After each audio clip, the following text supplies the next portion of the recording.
Are you sitting comfortably? Then we'll begin.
'Everybody, and welcome to another episode of There's Still Time, the AFTN Soccer Show, broadcasting on CITR Radio 101.9 FM from the unceded Musqueam Territory at the University of beautiful British Columbia. I'm Michael McCall.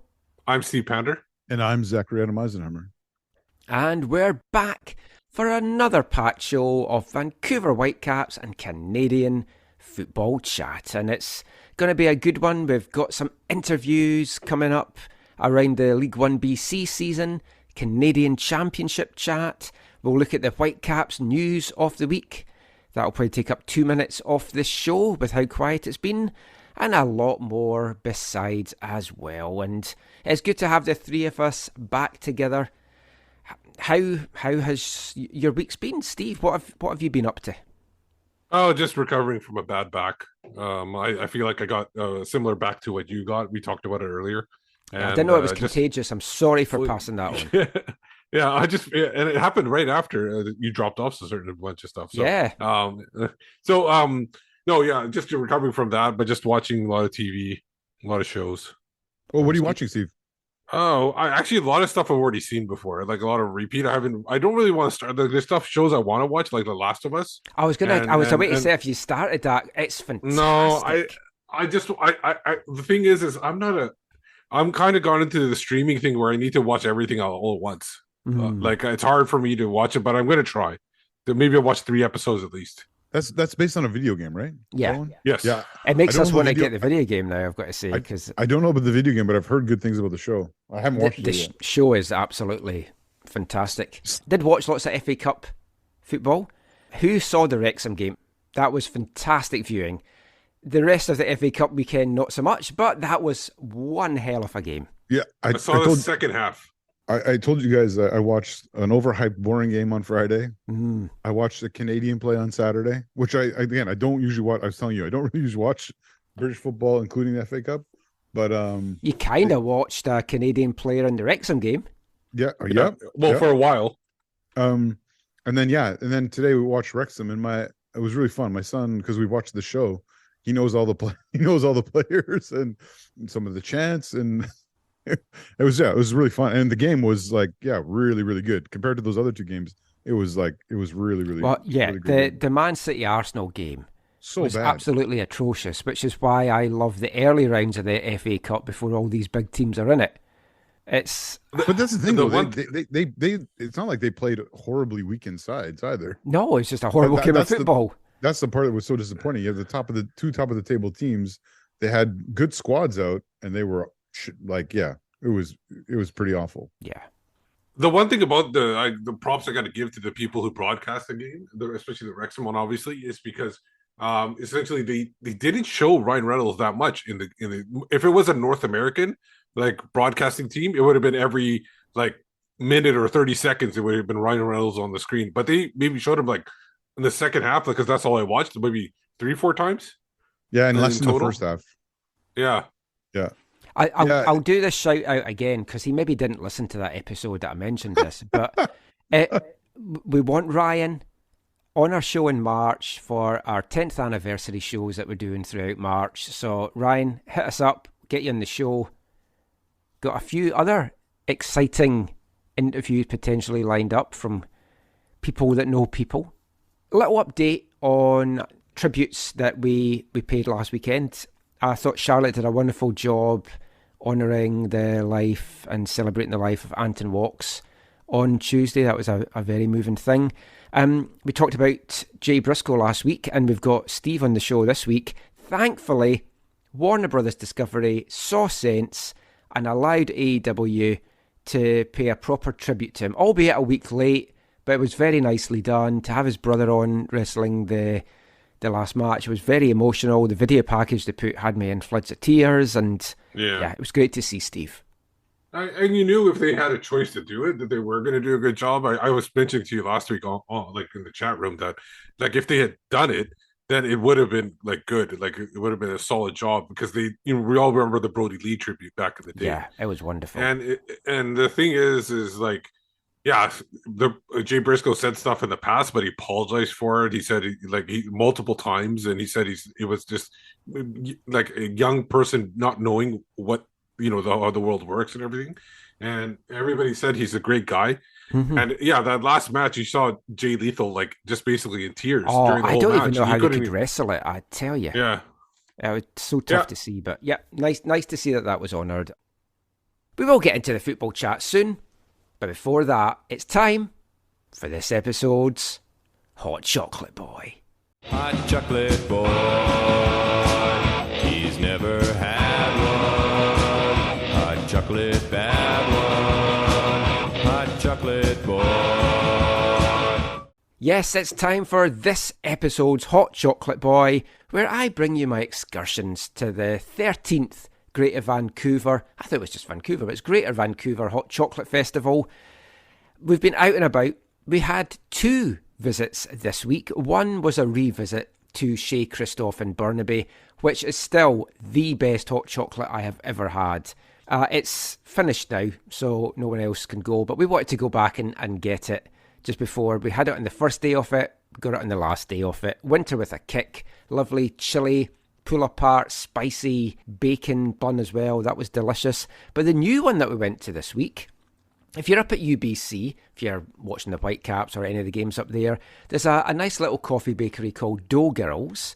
So we headed along to Dough Girls on Thursday afternoon.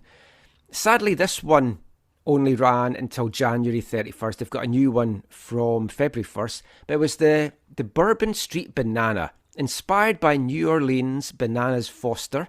It was a rich milk chocolate infused with brown sugar, butter toffee, bananas and rum, served with a sticky toffee banana cake and vanilla whipped cream.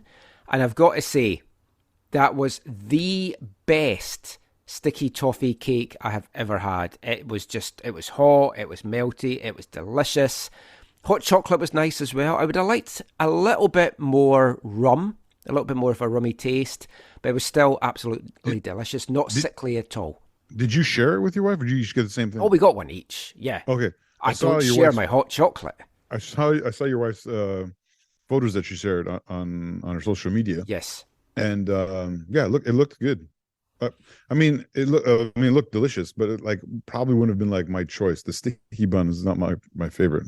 Oh, it's sticky toffee pudding is like a UK classic, but there's a sticky toffee banana cake, which was a nice little twist on it as well. So that one is sadly finished now. Dough Girls do have Victoria's Jubilee, though, going from February the 1st to the 14th. It's to celebrate Queen Victoria's Diamond Jubilee. I don't think she's around to celebrate it herself. It says, this sweet and tart combination of cherries, kirsch and lemon, infused with a rich dark chocolate, accompanied by a cherry bonbon and vanilla sable. I hate cherry, so I won't be going back for that. Really recommend their Bourbon Street Banana. Also want to give a big shout out as well to Craft Queer, who I've been chatting to on Twitter as well. They've been sharing all the different hot chocolate stuff that they've gone to as well, and it looks a lot of fun. So let me know if you've been out to any of the hot chocolate festivals. What has been your favourite so far? We'll mention it in the next episode. I'm sure I'll get out and about to a few more to warm the cockles in this chilly week of winter. Every girl yelling, wanting him to be the terror. Hot chocolate boy, he's a sensation. chocolate nation, hot chocolate boy.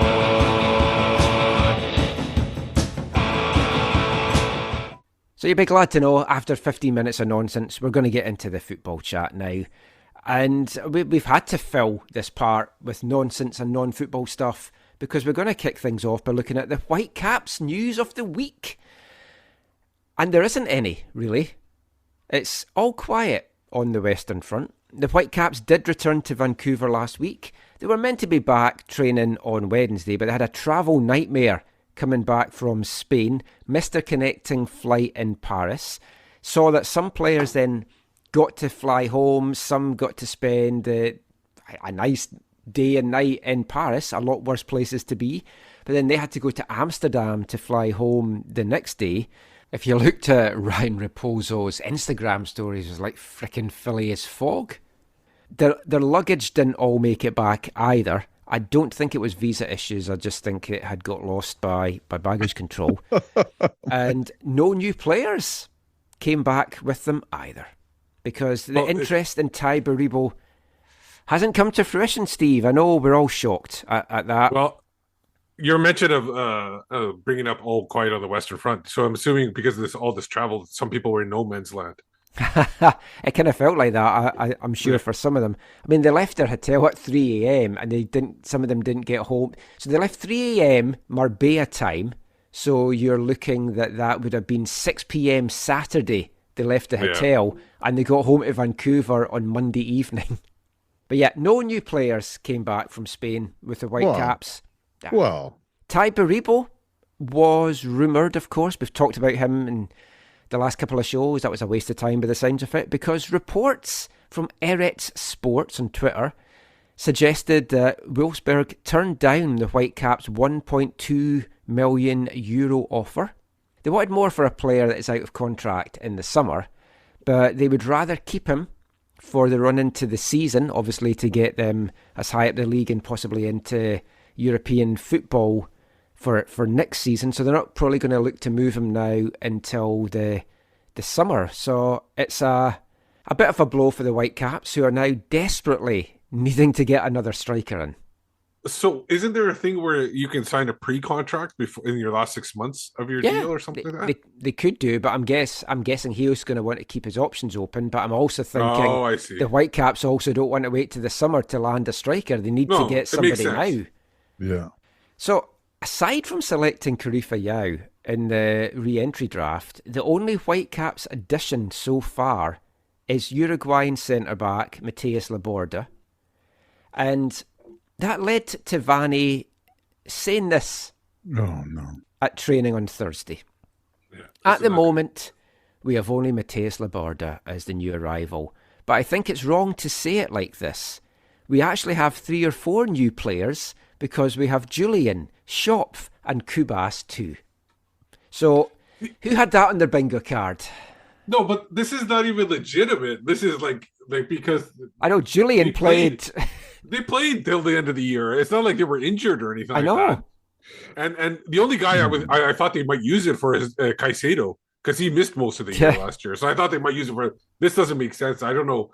They got to stop bringing up this kind of stuff, because people just, especially the Whitecaps, because they grow. This is like a kind of like a annual thing that they say. I know. When I saw it, Zach, I was like, "Oh, here we go again." Yeah, I mean, you know what I said to you when we first talked about this? Like, this needs to stop. Like, the communication people, Nathan needs to step in and say, "Hey, you got to stop saying this because it's lazy, it's inaccurate, it makes them look bad." I know they're trying to polish a bad situation, but it's really poor form. It's better off. It's better off going say, like, listen, we only brought one player in. That's because we want to bring in the right players. We're just not going to grab anybody. Yeah. That's better off saying that instead of But and if he had said something like, "Oh, like compared to last year, we added this compared to last year's roster," but of course, then you say who you lost as well. But this kind of thing doesn't work. It only works for certain teams that that might like I asked this question once of Peter Vermees at Sporting Kansas City. Like they were like, but there is somebody that actually shows that they go acquire players. But there was like a stretch where they didn't bring anybody in, but they had like 4 or 5 injuries. And I asked him that, and so he even said that yes, it's great that here, but we would have preferred to bring somebody in during the transfer window as well. If they're going to go down that road, especially with the players he mentioned, even if he had worded it and say, look, we made additions in the summer, so they haven't even been here the full year yet. Something like that makes a bit more sense because that's true. But you can't, at this stage of proceedings, a shop maybe because we hardly saw him. But like Julian Gressel and Andreas Kubis, it's like, no. No way can you say that they are new players. But when you look around the rest of the league, especially in the West, every single team is making additions. It's starting to get very concerning. At what stage do you start to hit the panic button and think we are woefully unprepared for this season to come? I think it's already pressed. Is it done? I'm giving it to mid-February. If we have not got that striker in place for at least some of the games in Palm Springs, then this is not looking good. Oh, it should be concerning. Like for me, like I said, that they need to bring in whoever they decide to bring in. It's got to be by the basically end of January, because you know who's going to be transferred in and out in Europe. Their transfer window's closed, and they need to bring in somebody as soon as that transfer window closes. So they they find out who's not going, who's staying, and who didn't get the transfer. So that you get that player at that point. Because our window here opens at the end of January. So first week of February, look to see these additions, hopefully. I mean, there are targets. We're told that they are interested in players, and maybe they are waiting to see if some of them line up a deal in Europe or whatever. You just have to hope that they've got something lined up. For a little bit of clarity, Michael, right? I mean, factually, they've brought in 5 players, right? Ali Ahmed, Simon Betcher, Yowie, like you mentioned, Laborde, like you mentioned, and Gando, because he's a Generation Ideas player, right? So then, and obviously he has the visa issues, but you got to balance that with, I believe it's 13 players are out, right? Like there's which is what I'd wanted. I'd wanted the dead weight out. But I said you can only do that if you're going to then actually take steps forward to improve the team. And the additions but they did have They have an overbloated roster last year. They had players that they had to give up anyway. And Vanny's talked about just wanting the 22 core. Yeah, Cornelius, if you're counting that as the 13, he was already not even on the team. There were some other players like that too that were on loan for the full season. Now they're out. So for me, like the biggest thing was just replace the players that are leaving. The mix like for a Cavallini, for example, and then just kind of build that depth up, improve that depth. I felt like their starting 11 is pretty decent, but you got to get that depth in especially if you're going to have a 22 roster. I don't know. I don't know whether it's that they don't ideally want to pay transfer fees, but then, I mean, the rumour that they were going to pay over €1 million for Baribo, which I think is a very fair value for a guy with that record and a guy that's going to be a free agent in the summer as well. Obviously, not enough to tempt Wolfsburg. They think, well, for that amount of money, we'd rather keep him and hopefully he can get us up the league table. Of course, if they get a new shirt sponsor, that's going to bring in some more money. That still hasn't been announced yet. From watching some of the FA Cup games this weekend, I was watching Walsall, and they're sponsored by Poundland, which I thought, that's not the kind of company that you want to sponsor your football team. But then it got me thinking, maybe the Whitecaps, new sponsor, Dollarama. Also, East Fife are rumoured to be getting a new sponsor. World-known sponsor as well. Tampax, going to have that on the strip because we're going through a bad period at the moment. Do you think they're just holding off on the shirt sponsor for a big announcement down the road before the season kicks off, or do you think it's like? I'm hoping it's that, because they have had suitors, is what we've been told. But yeah, I have a feeling that I think this is just a marketing ploy where, and it doesn't look good because they do, they should have something out there, but even if it's rumors, but they're you know how they have previously when they do a kid announcement, they had a big like thing at a local establishment or something. Yeah, like they that. had that one Yeah. year at the train place. Yeah, Yeah. so that's what I'm thinking. That remember they had the Arbutus kit where they did a fashion show at BC Place. So they've had stuff like that. So I was thinking maybe they're because it is a new shirt sponsor, they want to make a big announcement, a big splash. Maybe the shirt sponsor in that case is going to be Cultus Lake, because that water park, you can make a big splash there. Full of suggestions. If you want to hit me up, marketing team at the Whitecaps, just get in touch. My money's on TELUS right now. My money's on EA Sports still. I just like that as an idea. I would prefer EA, I think. But TELUS would be good, because if I can get any perks as a TELUS subscriber, that would be even more awesome. All about the free stuff. But as I did say, if it was EA Sports and we could get some free games out of it, I'd be happy with that as well. They're off to Palm Springs now, so they're down in California. 6 games are going to be playing down there. They're there for the next 2.5 weeks. We'll see if they come home with any new faces there. They'll be rejoined by Julian Gressel, who, just want to say congratulations to him, got his first cap in the loss to Serbia on Wednesday night, got an assist in that 2-1 loss for the US, and then came on with 9 minutes to go in the second game on Saturday against Colombia. So well done to Julian, getting his first 2 caps under his belt. Mm-hmm.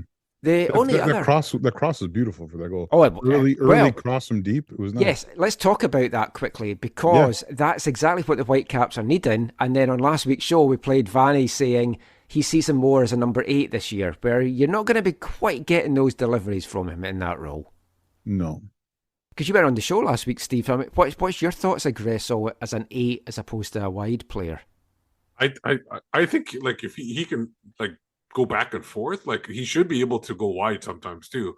Like my thinking is like the way they have everything set up is that they want a fluid motion, like a fluid kind of formation where people can fit into different roles. And I think I don't see Gressel as an 8, but maybe they have to play it if they don't bring anybody in. But Steve, we didn't see the homie as a wing back either. Yeah, and that definitely didn't work out. I guess like if they're playing Kubas behind the 2-8s can just like drift out wider a little bit as well. But yeah, that cross was fantastic, and it's exactly what the Whitecaps are needing. They also do need somebody in the middle that can then put it away, but that's a whole other question. Last bit we're going to talk about in this part, the draw has been made for the Canadian Championship. It was made on Tuesday evening, January 31st. We'll get into the actual draw in a sec, but further details of the draw were made known last week, so I just want your thoughts just on how it's been set up. So there's 14 teams taking part this year, 3 MLS, 8 CPL, and the 3 League One champions from BC, Ontario and Quebec. Last year's 2 finalists, the winners, Vancouver, and losers, TFC, they get byes to the quarterfinals, setting up 6 first-round ties with primarily an east-west split. Aside from the one kind of poor eastern team that then had to go on the western side, but with the way that things have worked out, they get to host a game, because it was also announced last week that 4 teams, Halifax in the east, but in the one that interests us in the west, Vancouver FC, Valor FC and Cavalry FC aren't able to host games in the first round due to weather or stadium issues. So we know with Vancouver FC, the stadium's not going to be finished in time, and for Valor and Cavalry, you're thinking they're weather related.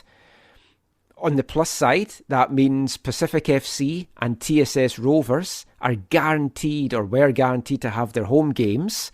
So before we get into the draw, what's your thoughts on that, Zach? Great that 2 of the 3 BC teams are at home, but I'm surprised that they're saying Valor and Cavalry maybe couldn't play because of weather. I mean, maybe one of them's got stadium issues as well, but it seemed weird to me.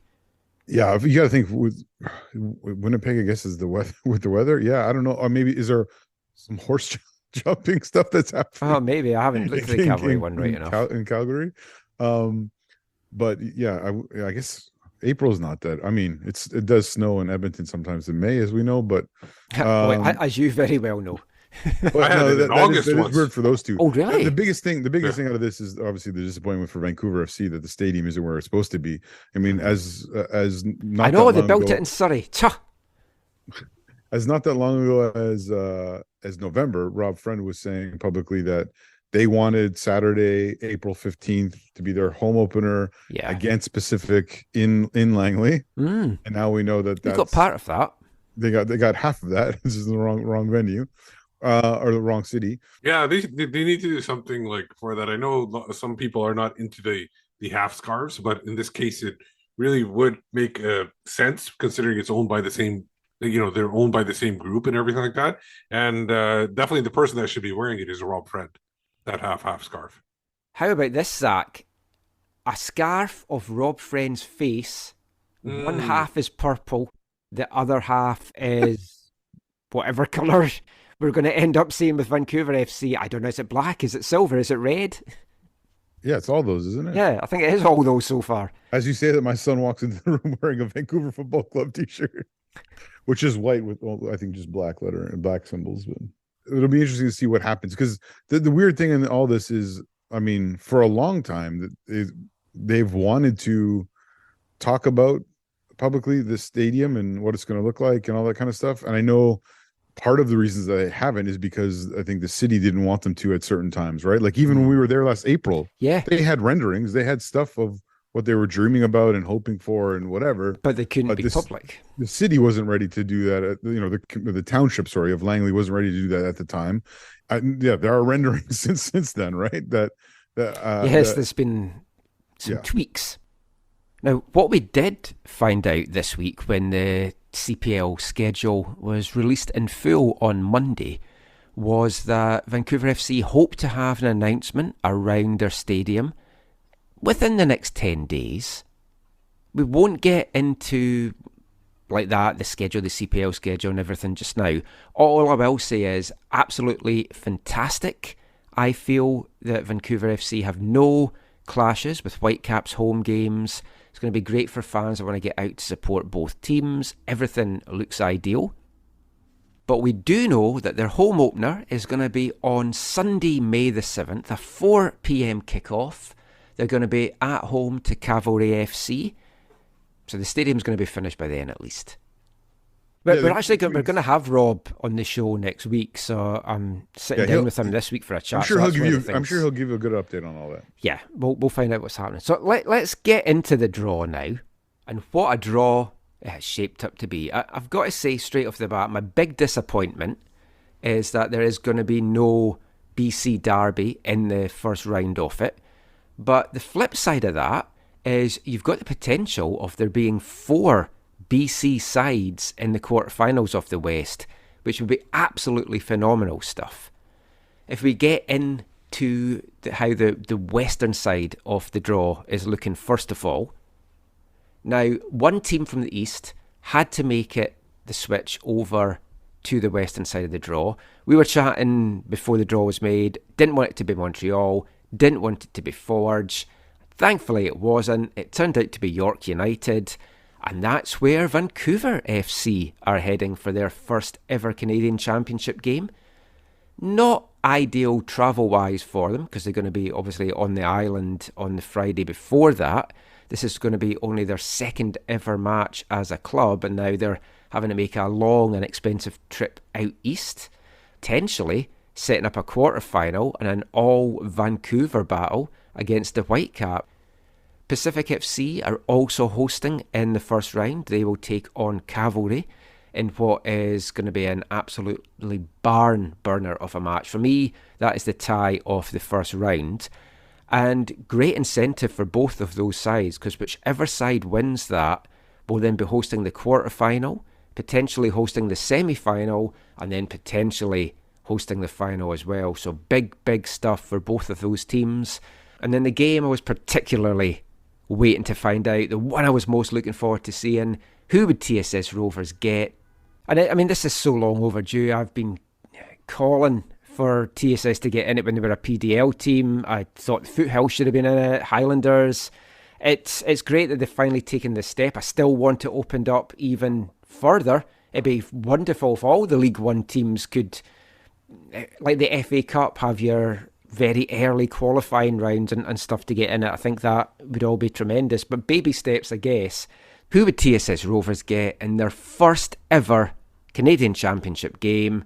It wasn't a BC derby, but they are going to be at home to Valour FC. Phil DeSantis for the second straight year, bringing his Valour side back to Vancouver, this time to take on the Rovers. And in his midst, he'll have two former TSS players as well, in Jordan Haynes and Marcello Polisi. That's at the time of recording. Who knows who Valour might have on their roster by the time that game comes around. It's going to be a fantastic occasion. We're going to hear from Colin Elmes in the next part, just chatting about that and also TSS's fantastic 2022. So that is how everything is looking in the West. Those ties will be played between the 18th and the 20th of April.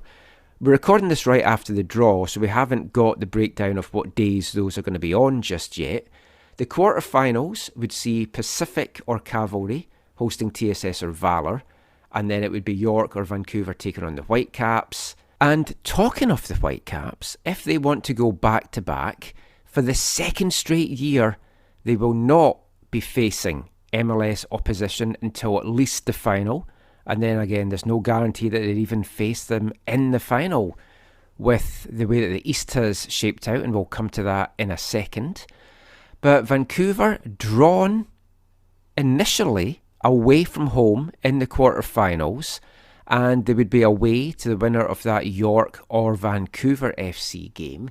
But just some breaking news as we were just in the midst of recording here. Vancouver FC have chosen not to host any matches in the Canadian Championship. So that means if they were to get past York, it would actually be the Whitecaps that would host that game. It would be at BC Place, which still get the first ever all Vancouver derby. And yeah, it is disappointing it wouldn't be in Langley under the lights, but it would be an absolutely tremendous and special atmosphere. But yeah, we'll see how that one plays out.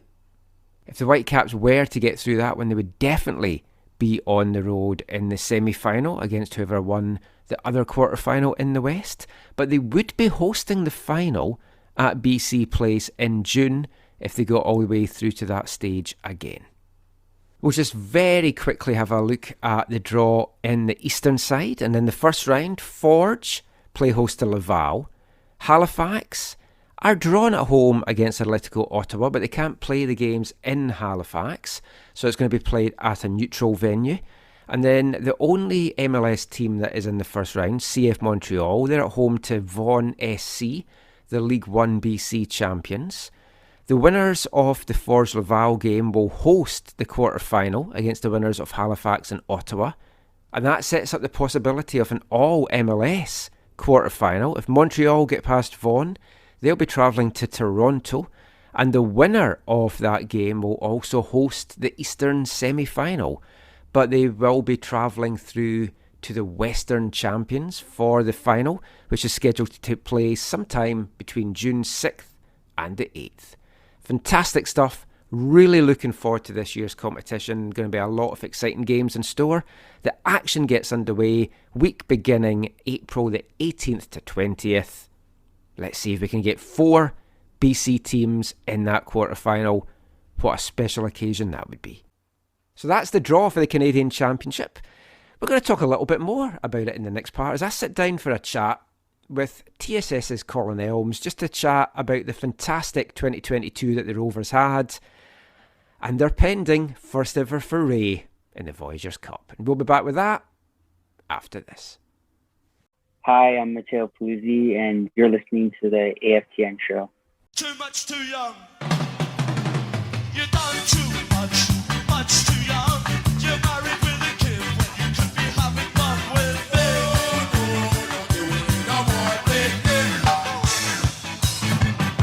You done too much, much too young. And now you're married with a son when you should be having fun with me. We don't want no more baby. And take care, no we ain't. We slept on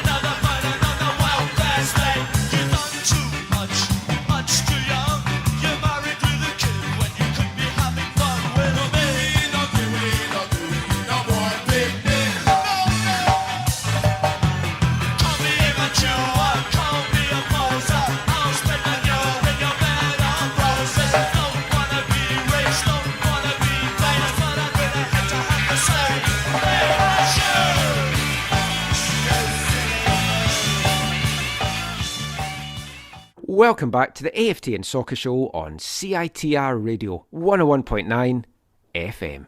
And kicking off this part, we're continuing and we're wrapping up our tribute to Terry Hall this month, who sadly passed away just before Christmas. We're going to be playing 3 special songs to kick off parts 2, 3 and 4. That one, a track from their 1979 self-titled debut album, Too Much Too Young, was also released the following year as a live EP, and that was from that live EP there. It also gave the band their first UK #1 single. A fantastic song, one of my favourites by The Specials.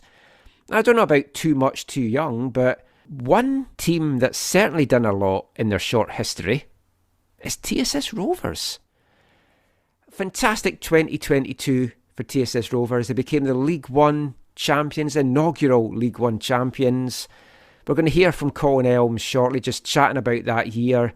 It's also a year that saw them sell ownership to fans for the club, and they finished it, Steve, with over 300 owners. It's been a tremendous rise for this club. I mean, we've obviously been media partners with TSS for a number of years now. We've seen their growth.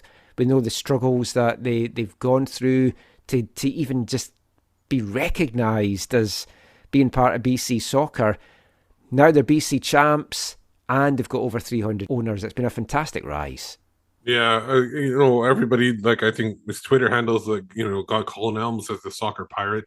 Now he's just dressed up as King Leonidas, and somebody like just Photoshop his face on King Leonidas and have him kick people over into the well, saying this is TSS or something like that. Like this, great that they have 300 owners. It's good to have community ownership like that. Hopefully, and the thing is, it brings the 300 people closer together as part of the team, and then they're able to bring in other people as well. So it kind of spreads out, though. It's like a web of like support for the team. I mean, it's been a fantastic rise, really, for this team, Zach. And it was nice to see them as the inaugural champs, as someone that's been with them since they came into the PDL in 2017. But the ownership side, I know there's a lot of clubs across Canada now that have looked at this model and a great fundraising way for the club as well. And you can argue how much power do they have as owners, etc., etc., but it certainly captured the imagination. I think a lot of other teams are now looking at this model. Yeah, congrats to them. I think what they've done with the Spirit of the Rovers is great for football in Vancouver and BC and in our nation. And fantastic for them to win League One BC and get something that they've been, like you said before or earlier, they've been trying for years to get into the Voyageurs Cup, and now they are, and so that's huge for them, and happy for them. And they just got the 300 owner like just recently, right? Yeah. So I think are they closing it again? It's closed now. I think it was either the start of this year or just tail end of last year. So it is closed now. I want to say it's about 320-ish owners, but it's round about the 300. Okay. Anyway. I thought it was exactly 300 because I thought it's a then bit the Swan over. Guardians could do like some 300. That movie 300 Tifo kind of inspired by that. That'd be fantastic. Yeah. Each of our faces on a buff body. But I got a chance to sit down with Colin just to chat about the rise of TSS, the fantastic 22 they've had, the 2023 that is to come, and as you can imagine, he was very cock-a-hoop about finally getting into the Canadian Championship. The draw has been made now. We'll chat about that. So go stick the kettle on, grab your biscuit of choice, sit back and enjoy our chat with TSS Rovers pirate Colin Elmes.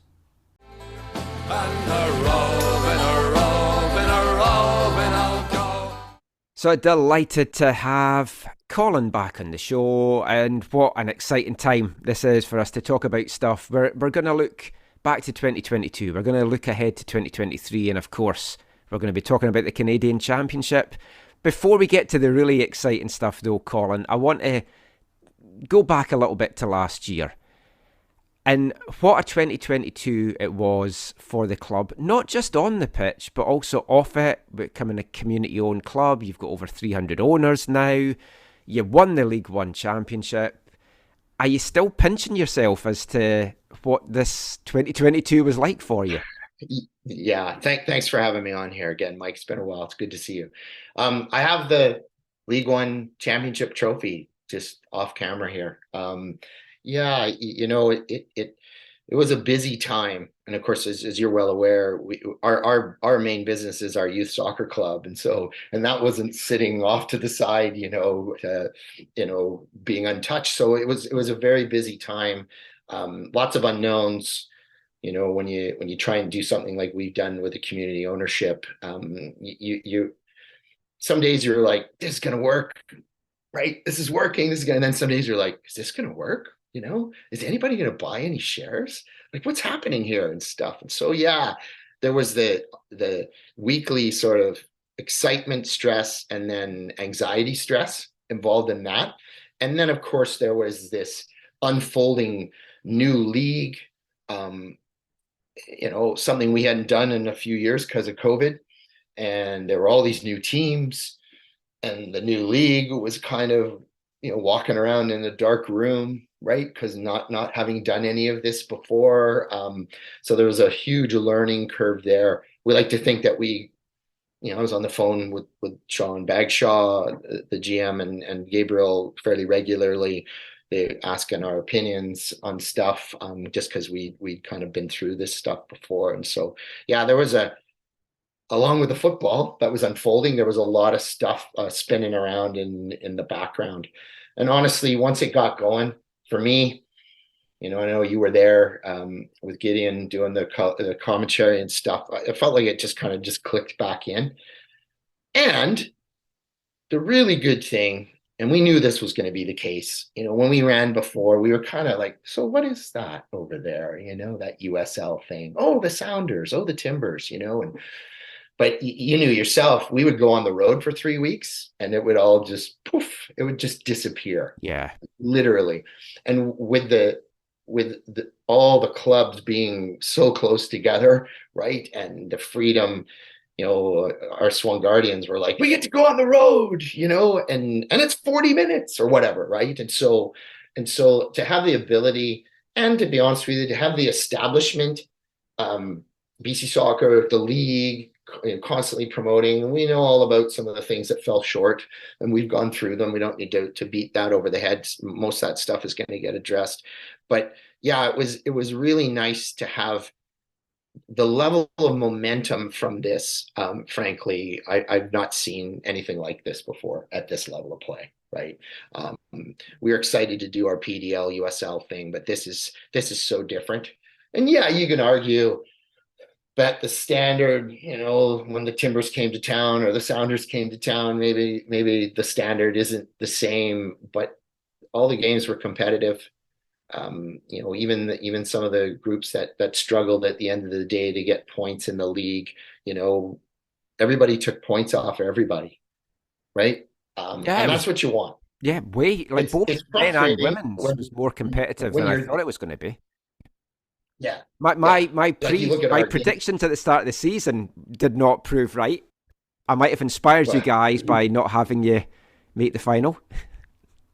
Yeah, well, you take, it's all the locker room, postings, right? There's always little things that kind of push people along, and we use and manipulate those things to the max whenever we can. And so, yeah, having done this circuit, not this circuit, but ran teams through that period and before, it certainly helped us, right? It helped us, and we still made a bunch of mistakes and left things unattended to and whatnot, as you tend to do. But yeah, there's nothing like experience, right? And so we come in and yeah, Will and the coaching staff did a fantastic job. The players bought in, right through. We didn't lose any players, right, on the men's side like we did on the women's side to NCAA. Everybody was there right to the end. A few injuries. Kyle Jones getting himself, a suspension for yellows, which kind of, ruffled the lineup a little bit. But for the most part, it was pretty clear sailing there for us, and never easy.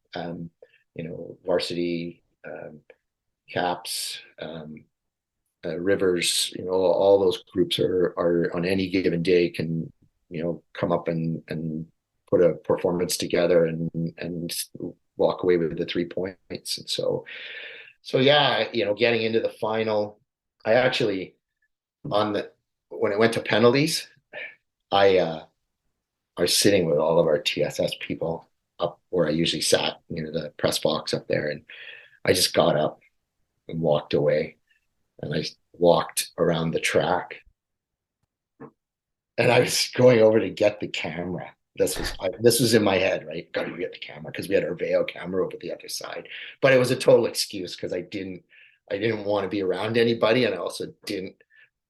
So I'm walking around the track and I'm listening to the cheers because I know who's shooting and who's not, and I'm peering, right, and not really totally paying attention. Then I got over to the camera and I was, taking the camera down, right, and stuff, right, because the battery had died, so it didn't get the penalties anyways, and so yeah, I'm taking the camera down and sort of peering through the tripod, right, and then of course the last moment happens when Justin stops that, and I have no idea what I did in the next 10 seconds, but I kind of ran away from the camera for a little bit and did my little dance and had my little cry. And then I right away went back to taking the camera down. And Chelsea and Cami Gomez from our women's staff came over. They came over to me right away. And they're like, stop, like, you need to get involved. There was huge celebrations on the field and stuff. He said, okay. And so I got involved. Yeah, it's just, yeah, you have these sort of moments where you're like, this isn't really happening. And I know it's a small thing. It's a little semi-professional league in British Columbia. It's it's not professional soccer. It's not the World Cup or anything like that. But it was our world, right? It was our World Cup. After that, all of what unfolded. Like Gideon me, we've been involved with you from the start, and so to actually get to commentate on that final was fantastic. And then I just left Gideon to do the presentation. I was like, I'm going down there. He can do the commentary on his own. I'm just going to go down and enjoy and sort of get all the moment. I mean, there's a good case to argue as well that like TSS Rovers were the Canadian Club of the Year in 2022. Sure, Vaughan fans will have something to say about that as well. But I mean, the two of you were like outstanding teams. But I mean, you've always billed yourself as the soccer pirate, but you're kind of part of the establishment now. Yeah. Do you look back and think how far you've come? Yeah, some people have said to me, of course, this is all like revisionist history, right? If you didn't do, went no crazy back then with, pushing up against the establishment and getting everybody, upset about different things. This would have happened way faster. And I'm like, I don't know about that. And so yeah, it needed the involvement for us needed a person or group of people to basically look at the landscape in Canada and say, you know what, we're not the greatest football nation. And there's a bunch of people here that have thrown their lives and money into it. And who cares if it's a private business, Let's just bring these people in. And when that happened, I still off social media and stuff, but I'm still a stick in the mud, right? Like today, after the draw stuff came out, something, I won't talk about what it is, but something happened there. And hey, what's happening here, right? They can't do that, I'm writing, our league and stuff. So yeah, we've taken our fight. It's not really a fight. Honestly, I'm able to speak my mind, partly because I don't have a boss, right? Yes. A lot of these community-based clubs, there's so many layers and boards which are changing almost like every 6 months sometimes, right? Because people resign and move around and whatnot, and there's not a lot of full-time jobs in the game in this country, and so people are quite careful and protective and whatnot. And so I'm in a position where I've calmed down a lot, probably to do with age as well. But I just if I see something that I think is a bit peculiar, I say, hey, that's weird. Why are we doing it this way and stuff? And I think the game needs that. Absolutely. it needs people still to we're very, as you know, you've been in this country a long time now. We're very polite and Yeah, too polite. yeah, and I think it, that was the beauty of what went on with our men's national team. They got sort of in your face, and we're not going to get pushed around anymore and whatnot. So there still needs to be those moments. But yeah, I our fight was about access and inclusion. Yeah. It wasn't about like, I want to burn you down and you're no good at this and you need to go away. It was just like, hey, I just want an opportunity to sit at the table, right? And then I want a voice and a vote on things. And yeah, so we actually we had to do a review self-evaluation for our National Youth Club license, and for the last sort of 3-4 years.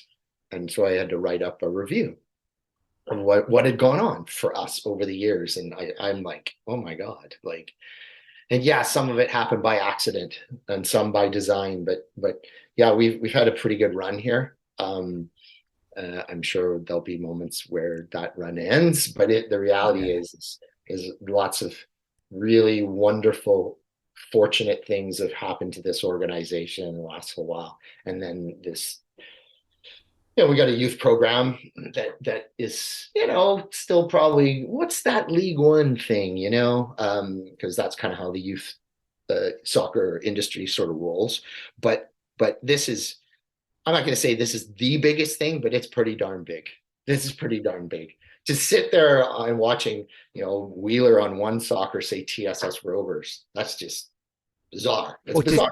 To see your name first out of a draw as well in a cup competition.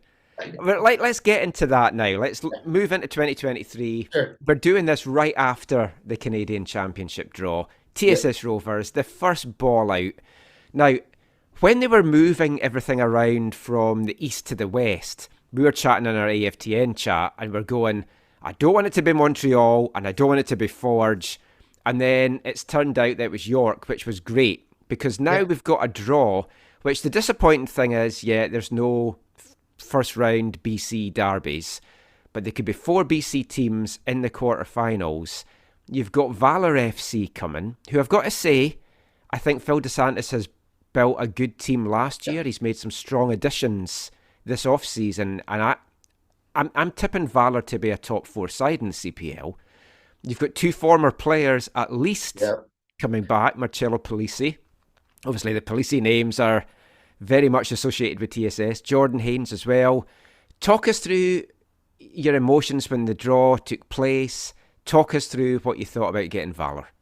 Yeah, well, the rumors started to circulate early here in the last week or two that we were, because we declared our home venue, that we were going to get a home game. That, of course, got confirmed basically today, because up till January 29th, everybody had to go and fill out a survey for Canada Soccer for this competition. And they had to declare your home venues.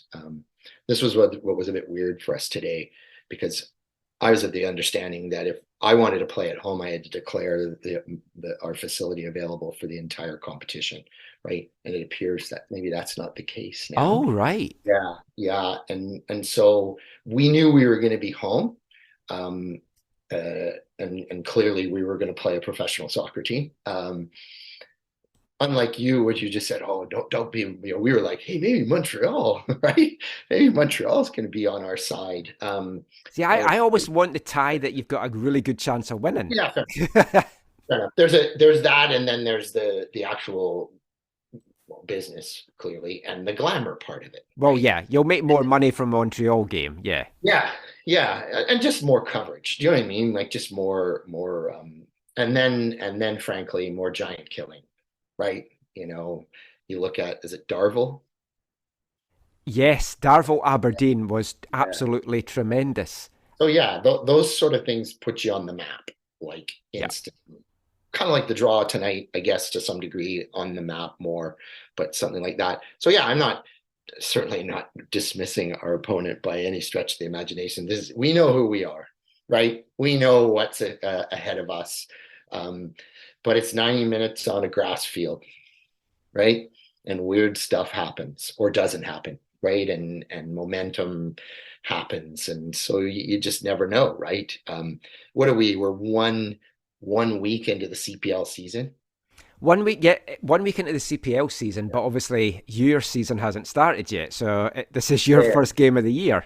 True. We have, as part of our involvement here, we had to prove, like, we couldn't just show up on the 18th, right? Yeah, I was wondering if I was getting a game for you guys or not. Yeah, we actually we begin camp on March 20, which is really early, and that's created some challenges that I think we've pretty well overcome with a lot of our players. Some are off busy getting dispensation to return early from their schools. Good. We've been on the phone a little bit, and obviously academically, just walking away, which, to be honest with you, with the way the pandemic rolled, that's not such a big deal. Doing stuff online isn't like it would be if we'd had no pandemic, right? Then the university's probably been like, you're not doing that, right? So we got a little bit more work to do there, but we've the other unknown for us, Mike, is that we still may lose some players, right? Well, yeah, because I know some of your players are. I've seen them at the trials of Vancouver FC. That's all I'll say. And that's our job, by the way. Yes, we know that this, as we like to say, and we've said it many times, our job is to never see you again, right? Yeah. We've moved you up. You already moved, like, Bella Rock's off to France on the women's side, and Gabe Escobar obviously over to Halifax. Fantastic. Yeah, and so if some of the players that we've rostered for this particular competition move up into the higher levels of the game, that's another trophy for us, right? And so we have to kind of wait to see what happens there. And yeah, it won't be our first game. We're going to play the University of Washington Huskies down there. We're actually going to go down there to play them, and we've got one or two other fixtures that we'll finalize here in the next couple of weeks. Nice. Yeah, and we're doing some cool stuff. Chelsea Hannison's actually on the coaching staff for the Canadian Championship. And fantastic! Because she was running the trials at Vancouver FC, and they were speaking very highly of her. Right through from March 20th onwards until our women's team will start on the 11th this year. And we're doing something. This will help you because I know you go out from time to time to talk and film and stuff. Both our men's and women's teams are going to train at Burnaby Lake side by side at 10 a.m. Excellent. Yeah, since it's 5 minutes up the road, you'll be seeing a lot of me. Yeah. So lots of work to do there still. The women's team's building. Obviously, the men's team is. Well, I'm talking of the coaching now. Some people might not know, but Will Cromack has taken a new job and he's moved out to Ontario. But he is back for the Canadian Championship games. He's going to be your head coach. I'm just going to say, Mike, he moved his family for lifestyle reasons. It wasn't a new job. He literally sold his place on the North Shore and bought a house for cash in London, Ontario. Right. Oh. And he wasn't. It was funny because some of our youth parents were like, as Will left to go to greener pastures, higher level of soccer. And I'm like, well, no, not really. He's working with the FC London in the youth. They're a NYCL OPDL team like we are, right? They have a League One team in Ontario like we do. Will's working with now he wasn't going to do it right away, but of course they drew him in. I think he's working with their U17 boys, and then he's assisting with his daughter's U13 team and whatnot. And so he once this Canadian Championship thing sort of kicked up, he was like, I'm coming back. And so he's back. That's fair. He's going to arrive. Yeah, he's going to arrive, I think, on the 18th of March, and probably stay at his parents' house or sleep on somebody's couch. He's already got a car, and he's here until this is over, right? Oh, so June 8th. which could be April 19th, right? Or 20th, or could be later on. We'll see. And then and the announcement, I think, has somewhat been made, but not maybe officially.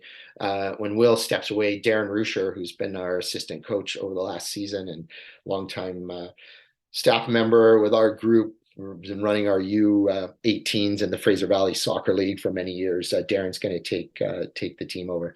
And Ross Kenny, who was helping with us last year, got a full-time job with the Whitecaps. And so he's with their one of their MLS, pre-MLS groups, the U17 group, I think. And so, yeah, we got a couple. Our goalkeeper coach, there's a few people, same people returning, but we got one or two new faces that we'll be announcing here probably in the next week or so. We just announced our women's staff. I don't know if you saw that. Yeah, saw that. So that was good. It's great. Yeah, Yeah. Chelsea's back, so obviously I'm delighted by that because I think she's absolutely fantastic. Oh, yeah. Just to focus, like I'll talk a little bit about the women in a sec, but just on the men's thing, your roster for League One, my understanding is it can be different for the Canadian Championship. So you might be able, not to bring in some ringers, but you can have some different guys on that roster. Is that right? Yeah, we were allowed to, we had to declare a roster of maximum 50 players. We laughed because we didn't have 50 on November 30th. And of those 50, Mike, 10 could be new to the organization, not involved in the League One and League One finals and stuff like that. So you can have like League One All-Stars if you wanted. Yeah, so we've, as I've said to some of our peers in the league, hey, you know what? If you go and win this thing and get into the Canadian Championship, you'll attract players too, right? The reality is when the season ends, everybody goes back into the pile, right? And so yeah, so there's some additions. We'll be announcing the squad in the next little while. There's some additions there that you'll go, oh, really? Right? And we didn't. Anybody that wanted to come and be involved with us, this wasn't hey, I want to come play in the Canadian Championship, and then I'm going to go. Now, at the end of the day, this is amateur soccer, and if somebody wants to leave us after the Canadian Championship, we'd be super disappointed, but we're not going to certainly stand in their way. But it was pretty clear to the people coming in and the players returning that this wasn't just about April 18, 19, 20. This is about League One, right? This is about April 29th to July 23rd and beyond from a playoff perspective. And so we brought back and recruited new players based on the fact that this Canadian Championship game, and of course only 18 can get on the roster, right? Was the Canadian Championship part was a bonus. And so the players have come here knowing that they're going to have to work like crazy to get themselves onto that roster.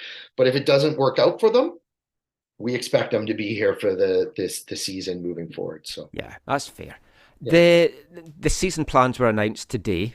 So obviously there's a new team in the league, Harbourside FC. A nice expensive ferry journey for you, but it's great to have an island team in the north now for the Island Derby. But one of the big things that was announced is the change to the playoffs. We're going to talk about that in the next part of the show because we sat down with Sian Bagshawe earlier today as well. So the way that the new rules are, you wouldn't be in the Canadian Championship next season because you only finished second in the league. It's going to be the regular season champs that move on. What do you think about that? Honestly, we fully support that, right? Yeah, I quite like that as well. It needs the way it needs to be. Obviously, the women's thing is a little bit different. I don't know if you're aware of this, but we're actually hosting the interprovincial championship. Yes, I saw that. Someone did an interview with Dino Rossi. We get two entries on the women's side. 2 entries. Yeah, just like Ontario did. Because Quebec held it last year and they had the 2. Yeah. Sorry, it was Quebec. You're right. Yeah, two from Quebec. So whenever you host that thing, you get 2. Now, what does that mean? That means that the league winner gets a spot, right? In that, and then it'll be the loser. The winner of the championship, right? FA Cup, as we call it. And if that's the same team, then it'll be I believe it's the second place in that competition, not the second place in the standings. That's fair. Yeah. The playoff thing, we voted on it. I'll be honest. We were like, no, let's keep this like not North American football. And but we got outvoted. That's okay. And so there's a Final Four weekend and then of course a final on the BC Day Long weekend, which is, as you know, is a bit different than last season. So last thing to ask you, the obviously a lot of success in 2022, and folk are going to keep looking for you to continue that success. Do you feel the pressure on you to keep building this thing? And how big can you, realistically, how big could you get? I think there's an external pressure.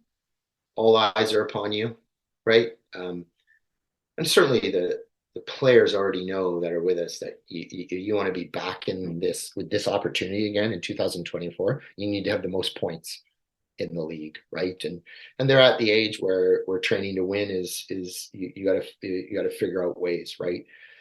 But internally, and you and I have had lots of these conversations. Our win is Gabriel Escobar. Yeah. That's our win. And if we can have 2 or 3 Gabriel Escobars at the end of this next segment of our journey, that internally supersedes some of the other stuff that externally we all obviously want to have happen. But you don't control that, right? Not many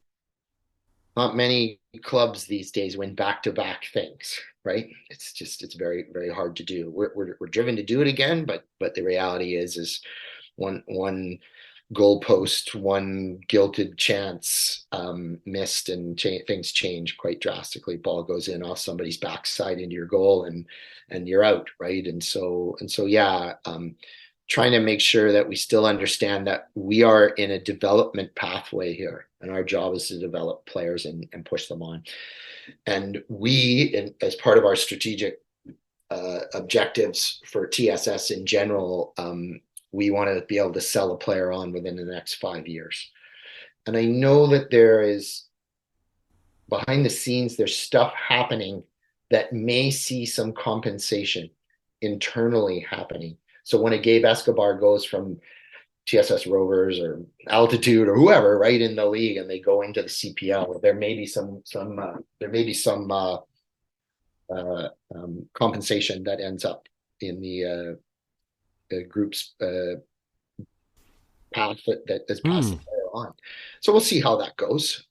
But that's our big, for me, as the sporting director here, that's a big kind of thing for us. We want to be able to celebrate these players that move on into the professional game. So fantastic. Well, as always, thank you so much for your time. Always a pleasure chatting to you. Looking forward to seeing you back at training, and I'll be pestering you for a lot more chats to come. Go and enjoy the rest of your night now for the thank you, sir. The draw. Really Cheers, appreciate Colin. it. Take care, Mike. And a roving I'll go. A roving I'll go. And a roving I'll go.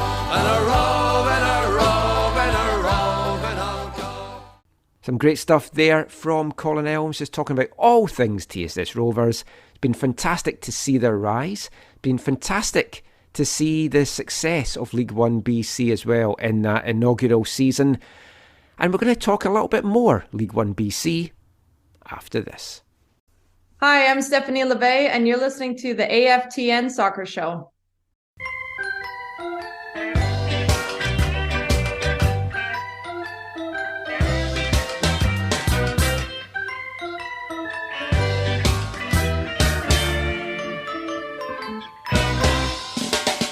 You saw a woman in a cafe, lips of crimson, yellow grin. Her shoes were wrong and she looked extremely thin. Her jewels were faked, she'd had a rinse, her hair was greyish blue. She looked ashamed when she explained to you. It ain't easy when there's no one to lean on. It ain't easy when there's nobody there. It ain't easy when your lovers are all gone. Nobody there, nobody cares. The pubs were closed, she'd got nowhere to go when she'd spilled her tea. Have you never thought one day that could be me? Her temper changed, she looked so deranged. Her perfume turned to gin. You looked at her and she began to sing. It's all a load of bollocks. It's all a load of bollocks. It's all a load of bollocks. And bollocks to it all. Welcome back to the AFTN Soccer Show on CITR Radio 101.9 FM. And kicking off this part is a track from the second Specials album, More Specials, released in 1980. That was Pearl's Cafe. I love that song on the album, always have. Love the lyrics as well. It's all a load of bollocks, and bollocks to it all. And something else that was a load of bollocks this week. TFC signed Sean Johnson. That in itself isn't a load of bollocks. That's an absolutely fantastic addition for TFC. I would have loved to have brought Sean Johnson here, so that is the good part of that story.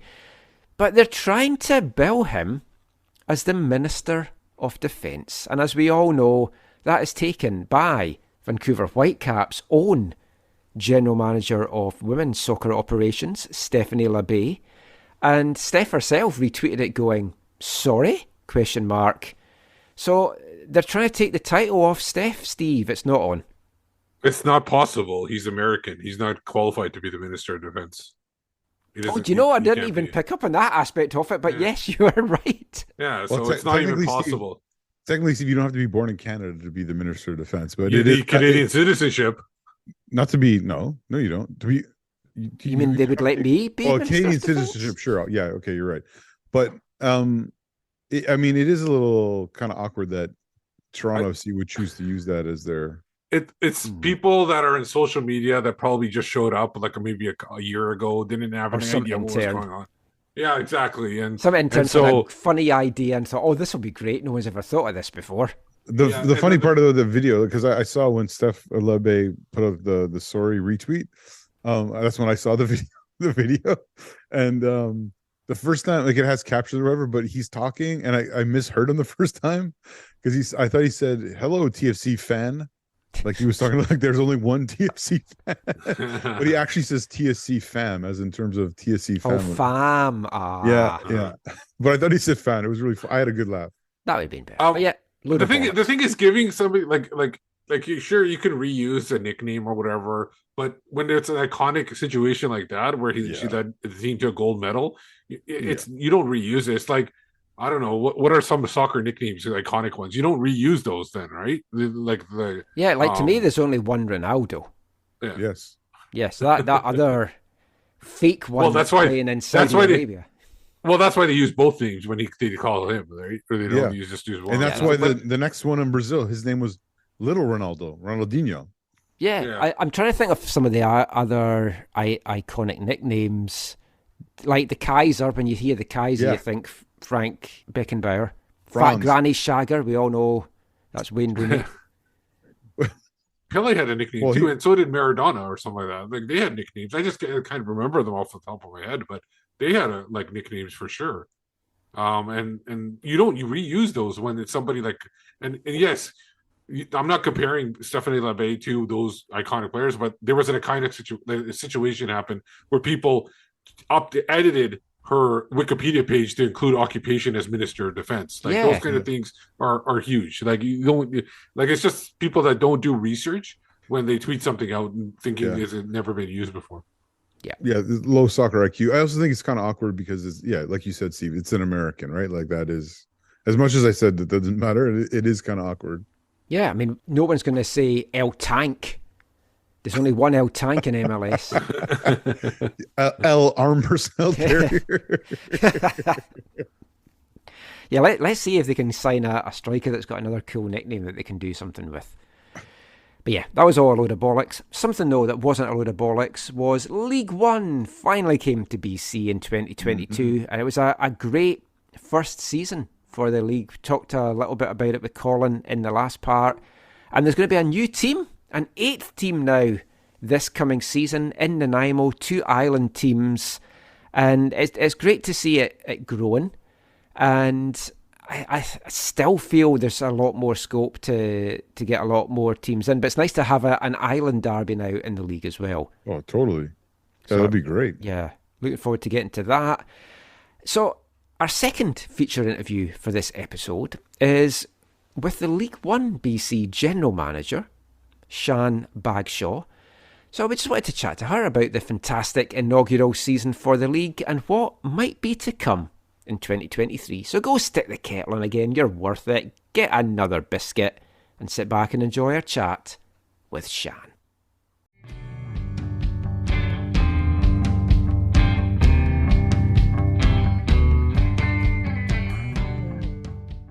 So Sian, thank you so much for joining us on the show this week to chat about what I feel you must look back on a very successful inaugural season for League One BC. Yeah, I think everyone from the league was very happy with how the first season ended up rolling out. The on-field performances of the different teams across all the clubs were above what we expected, and so that was great from a player staff performance perspective. So just a lot to be excited about and to build on as we continue to grow into season 2 coming up. Yeah, I mean, I'll admit I was a little surprised at the quality throughout the league. I knew there was going to be some strong teams because watching them in universities and stuff, I knew what teams were maybe going to be strong. But particularly on the women's side, I was a little bit genuinely surprised at just how strong the depth was, because nobody was really getting blown out. There was the couple of like outlying results, but this is something that's been needed in the province for such a while. And when you look back to your time playing, I know you played with the Whitecaps and they had a good women's league then for Canadian players, but there had been that big gulf, particularly on the women's side. And you look now what's happened here and what's happening in Ontario, Quebec, and what's rumoured to be happening elsewhere. This has just been such a needed step for Canadian soccer. Yes, for sure. And on the female side, because there has been such a gap, you potentially then for players who want to progress to the other level or higher levels, once they're done their college or university play, that is kind of where they stop. But with the Women's Pro League, it plans to come in domestically in 2025. To have this tier of play is so important because it gives players that stepping stone for meaningful high quality matches for a large number of months, and it just again provides some extra exposure and to be seen again domestically or potentially overseas, because you see a lot of female players right now in League One Ontario, PLSQ, and one player from League One, or two players from League One BC, three on the female side, going over to Europe after the first season. So it again just a platform to continue to progress to higher levels of the game.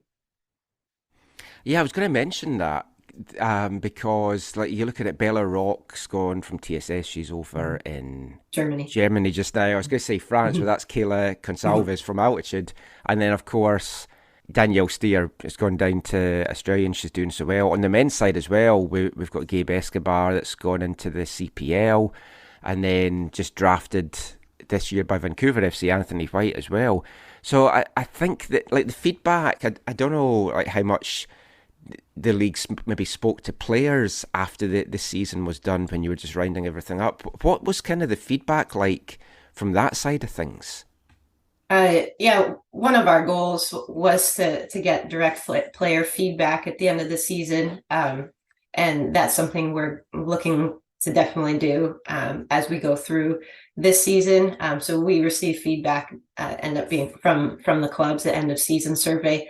But the indirect feedback we did get from players was that being able to have the meaningful games, meaningful matches from May through to end of July, early August for some clubs, it really helped them in their their player development, so they felt like they're in peak form when they came to, for some of them, their university season. So that gives them essentially 8 months of high level soccer. So I think that was the biggest piece of feedback. Then they weren't having to ramp up. They felt like their fitness was at a higher level to start their season, and just overall being able to have consistent play was really helpful in a high level training environment during those months as well. Yeah, I think you noticed on both the men and the women's side, a number of the players that had played this season went on to have really strong college seasons, and the clubs that have been linked with universities here had really strong youth sports seasons as well. So, I mean, that was all great to see.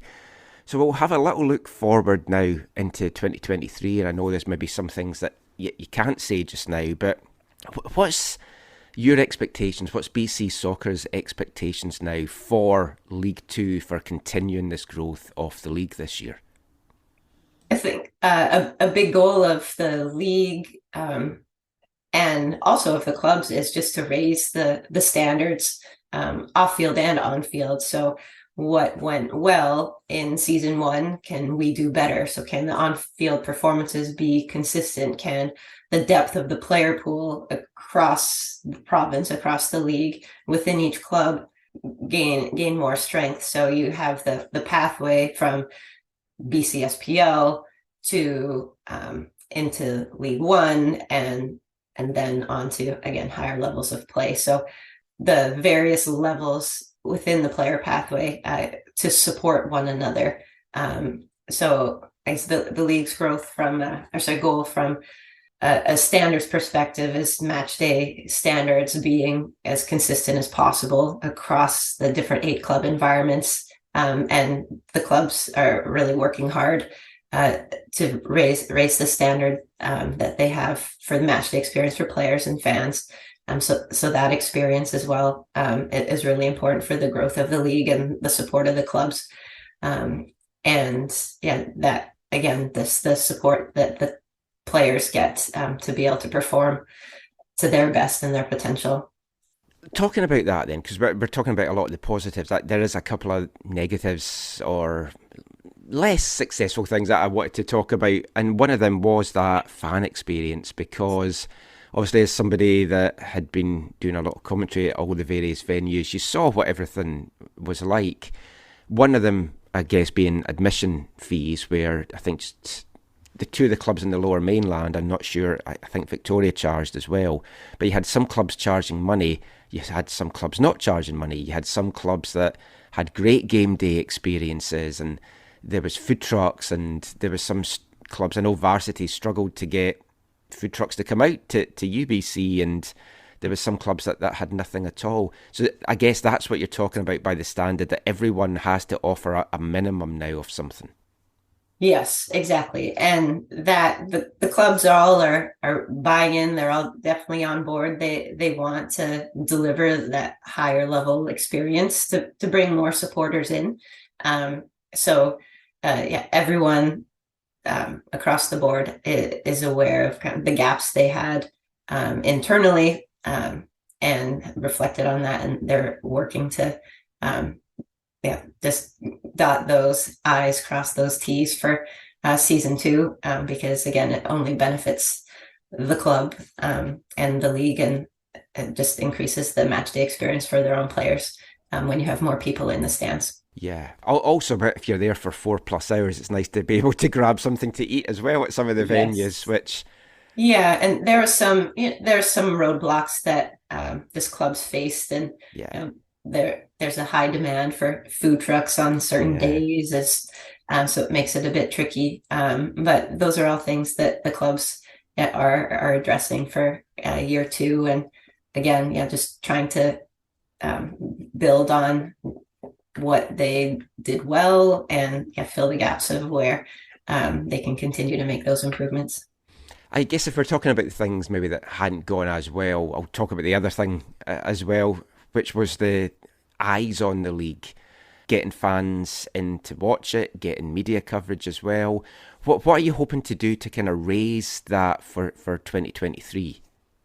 Yeah, and in our the league's review and assessment, our feedback we got from clubs and other supporters and media such as yourself is just the importance of accessibility, especially at this level of play. To have a paywall, it is a roadblock for some people, and understandably, because there's a lot of different streaming services that people's income goes toward. So a big goal for us is to make the games as accessible as possible, and also we want to increase the production and production value for matches. So the league is coming up with a template for season 2, a little bit different than season 1. But I think it will enable everyone to have access that it will allow them to be able to see the matches and have access to the matches, and the paywall won't be an issue heading into season 2. So that's something that we've been working hard at, assessing how season 1 went, and looking at viewership from season 1, but just wanting to make the league as accessible as possible. So that's something that we've worked hard to try to focus on for season 2. That's fantastic. And connecting with media, like local media, local newspapers, because for the larger media, that might not be something that, or League One might not be something that is their focus for, the summer. But connecting to community newspapers, community media, that's a really good foothold and place to start. And it is something that we've had bits and pieces of in different areas, the North Shore News, up in Kamloops, like they got some great coverage in those 2 areas and from those 2 newspapers. So really trying to build those relationships through the league, but also directly for the clubs in those areas. Yeah, they in particular gave fantastic coverage, and I guess that's the benefit of having teams in those kind of areas as well. And I think the league's very well spread out. When I talk about the new team that's coming in this year as well, Harbourside FC in Nanaimo, I think it's fantastic having 2 teams on the island. You've got that island derby now, and Nanaimo with Nanaimo United and VISL and stuff's always had good people coming out to watch their games. So what are you expecting from Harbourside? It all seems to have gone down quite well for them so far. Yeah, I think they have a lot of experience operationally within their club.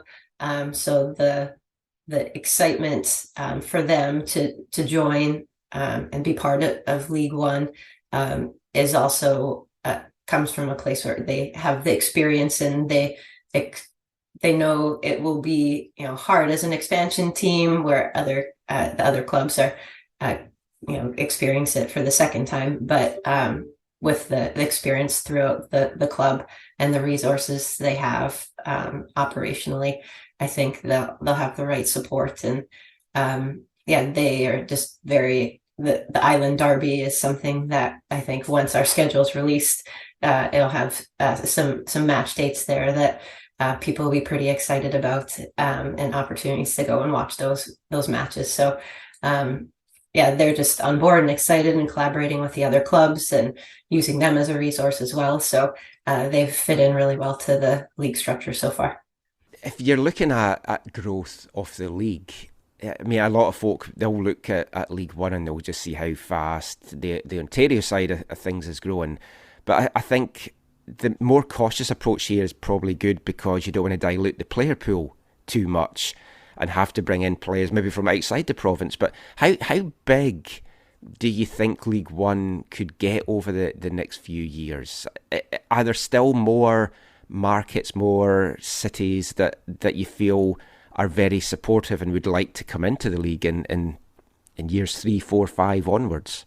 Yeah, it's a good question, and one that we, watching from year 1 and assessing the player pool that was already there with the league. That's what was so encouraging, that on both divisions, there were so many competitive matches. So that is encouraging, and to us shows that then there is an ability to increase clubs in the league, but also, yeah, not to do it too fast, just like you said, because diluting the player pool too quickly, and also from a league perspective, if just stretching the league operationally. But also, I think something that's really important, and because League One BC, our player numbers are lower than League One Ontario, so in turn, like relatively, we're going to have less clubs. But when they also have different levels, they have League One, and it's now moving into League Two, so they have different tiers. But we continue to assess, and adding in the Upper Island for Harborside FC, it reaches a different area of the island, and so there's other areas in the interior that currently aren't represented in the league. So that those are areas that we are looking to and trying to connect to see if there's any interest for potential applicants in the future. So we don't have a specific number per se that we're looking to. It's about finding the right applicants and that meet the minimum standards to join the league, and again, the right timing. So but it is something we're continuing to look at for heading into 2024 for expansion. So, but we don't have a definite number we look for going into next season, for example. I mean, a question I'll ask you, because we've got you in the show, because it's a question I get a lot, and I know it has been explained in the past, but just for folk listening that still wonder, there's always been questions, well, why don't you just let the existing clubs that maybe say play in VMSL or play in BCSPL come into the league? And it's newer clubs that start, and why did BC Soccer go down that avenue? Yeah, good question. So the premise behind that is so BC Soccer owns the brands for the league. So the license holders, the clubs, the license holders, they sign an agreement to operate the license. They're separate entities from who is from a youth club. So Harborside FC, many of their staff are from Nanaimo United, but Harborside FC is a different entity than Nanaimo United, and they have some similar operations or operational staff that cross over between the two. So I guess the best way to explain it is that if a League One BC organization says, "Oh, we can't operate this license anymore," then that license could shift to be operated by somebody else, but they would still operate under that license. There would just be new ownership, for example. So that way, the brand isn't coming to an end when a League One BC club might be shifting ownership. Right, yeah. I guess talking of that, then you've got new ownership in as well this year with Varsity, Hope and Health buying over them. It's going to be a big Indigenous aspect to the club from what I can see from their social media. That must be very exciting for everyone involved as well. Yeah, and I think it's very important that, because we talk about opportunities, and that's one of the key pillars of the league. There should be opportunities for everybody in the league. So having a pathway for Indigenous youth, adult through sport in League One BC is very important, whether it's through Varsity FC or whether it's through another club. I think being able to see people in places helps others know that it is possible, and so it's very important to have that relationship and have that pathway through the league. So we're very proud that they trusted us as a league to operate their club and within our framework. So yeah, we're really looking forward to the future and vision for their club. So looking ahead, we're recording this on Tuesday before the Canadian Championship draw. TSS Rovers as League One champions are going to be in that, which is very exciting, and hopefully is now going to be the way forward. There was the League One Women's Championship in Quebec last year. I know that's the plan at the end of each season to have that. Dino Rossi had been speaking to one of the guys at Northern Tribune and had revealed that it looks like BC's hosting the League One Championships this year as well, which is also exciting. Can you just talk a little bit about like the League One Championship and also the fact that the League One BC champs now get that spot in the Canadian Championship? It's something I've wanted for ages for TSS, having been involved with them from the PDL days. So I'm very excited by all of this. Yeah, and I think that again goes to show the importance of the player pathway and having ties to with League One Canada and just the success of just various clubs at this level to have a place in that competition. I think it instills a level of importance to League One BC and just the regular season and the opportunities that can provide players in the platform. Again, there's a place to play for these players, and there's more goals for them to play for. So it brings more eyes to the league to identify players. It gives the players a continued opportunity to be seen. And to have the opportunity as a third tier team to play, a tier 2, tier 1 team is, just like you see over in England, you see some great results and opportunities there. So just again continues to drive excitement for the league. And I think from the female side, for female players to have the Women's Interprovincial Championship as that tournament evolves. To be able to compete against League One Ontario and PLSQ, again, to be seen against their peers and more opportunities to be scouted. It's just, again, continue to provide more opportunities. The interprovincial thing as well, it's for both. Is it going to be women and men, or is it just going to continue as women right now? Yeah, the goal is to have a men's one. The tricky part there is because the 3 leagues have such different season lengths, because PLSQ goes into October. On the men's side, the League One Ontario goes September, and League One BC goes till beginning of August for playoffs. So that's the tricky part, is just aligning schedules, because right now they're just trying to find where in the calendar the tournament could fit on the men's side, but that is a goal and something that they're working on. So just last thing to ask you, Sian, thank you. You've been very generous with your time this morning. What do the next few weeks and months look like for you? We're looking at where the Provincial Cup seems to have moved forward a little bit. So I'm thinking the season starting maybe a little bit earlier this year. When can fans expect to see the schedule? And then, how busy are you going to be now in the next little bit? Yeah, so the full schedule with the detailed matchups will be released the week of February 13th. A schedule framework is going out today. So it just speaks to start, end of the season, a new playoff format, which will be exciting. And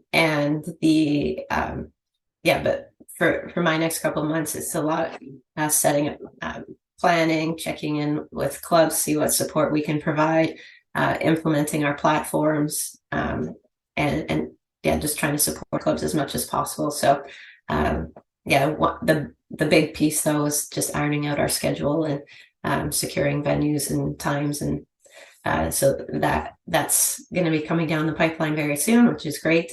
But just a lot of planning to make sure that. The next 2 months will go very quickly, because the season starts in less than 90 days. So it'll be pretty quick. Fantastic. Well, thank you so much for your time today, Sian. And I'm looking forward to season 2. Likewise. Thanks so much, Michael. Thank you. Take care.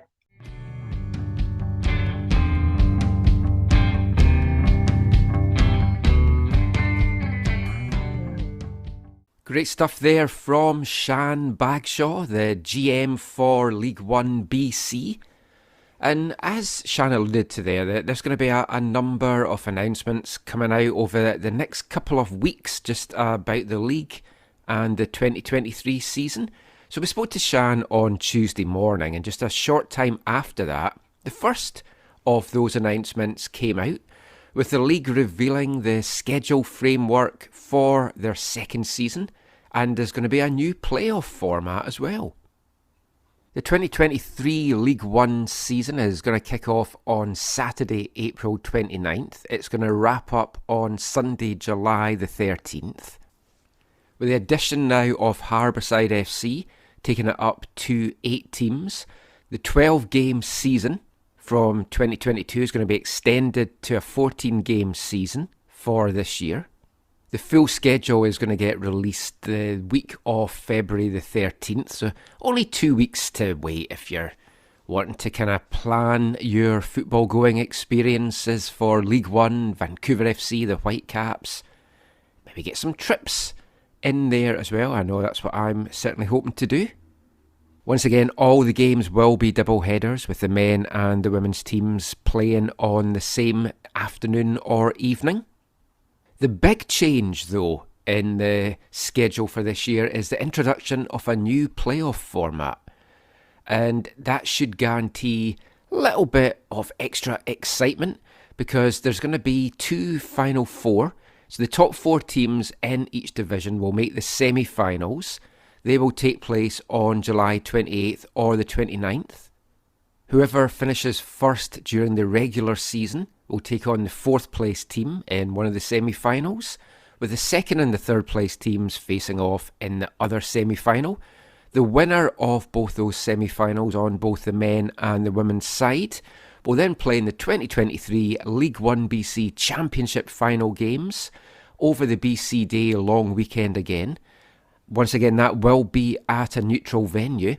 I can confirm, though, that will not be Swangard this year, because unfortunately Swangard is getting some track repairs done during July and August, so the stadium is actually going to be out of commission for those 2 months. So they are going to have to find a new venue somewhere else. Will it be the island? Will it be the interior? Will it be somewhere else in the lower mainland? Maybe Vancouver FC's new stadium could be put to full effect for then. We'll have to wait and see about that. One of the other big changes as well is we talked about TSS in the last part and being in the Canadian Championship as League One BC winners. This time around, whoever tops the regular season championship is going to be League One BC's representative in the Canadian Championship in 2024. So it's not going to be who wins the championship game that is going to be next season's representatives. It's going to be whoever tops the regular season on the men's side.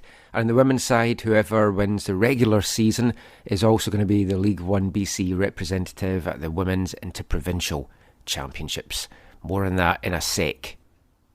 One of the other things that Sian alluded to there, because obviously there's some things that she can't quite talk about yet, and it is going to be the streaming aspect of the league. Expect an announcement on that very soon. And by what Sian said there, it's looking like it's going to be a chance to get more eyes on the league this year, and that can only be a good thing. It's going to be interesting to see how the league grows, and also League One elsewhere, because there's still a lot of talk that it's going to be a League One Prairies, or League One Alberta and Prairies, maybe League One Atlantic. There's a good article actually up on Northern Tribune this week if you want to check that out, where they chat with Dino Rossi, just going into a lot of details about the future for League One across Canada. A lot of it focused primarily on League One Ontario. We hope to get Dino on the show as well, closer to the start of the League One BC season. One little tidbit that came out though from that chat is last year they had the inaugural League One Women's Championship, and it took place in Quebec, and it's penciled to take place in August this year in BC, so that should be absolutely fantastic. Yeah. So exciting time ahead for League One. Let us know if you're over in Nanaimo and you're going to be a Harbourside FC fan. We'd love to hear from you as well. But that is it for our more localised football chat. We're going to be turning our attention to the grander continental side of things with our football chat next, after this. Hi, I'm Alan Koch, and you are listening to the AFTN Soccer Show. Order! School boy, you led me to believe that you was going out with a girl and she left you and married someone else. So you got drunk and smashed up your ex-girlfriend's property. I have come to one conclusion, that is to sentence you to 5 months in prison. Before they take you down to the cells, what have you got to say for wanted yourself? to be something, but she knows he never will. She's got him where she wanted and forgot to take her pill. And he thinks that she'll be happy when she's hanging out the nappies. If that's a happy marriage, I'd prefer to be Unhappy! married woman, married man. Where did you get that family plan? Mrs. You and Mr. Ram. Where did you get that lovely land? Naked woman, naked man. Where did you get that nice suntan? Naked woman, naked man. Where did you get that nice suntan? Naked woman, naked man. Where did you get that nice suntan? Welcome back to the AFTN Soccer Show on CITR Radio 101.9 FM. And kicking off this part, it's our final track paying tribute to Terry Hall this month. It's another song from the Specials' first album. I've always loved this song. Stupid Marriage.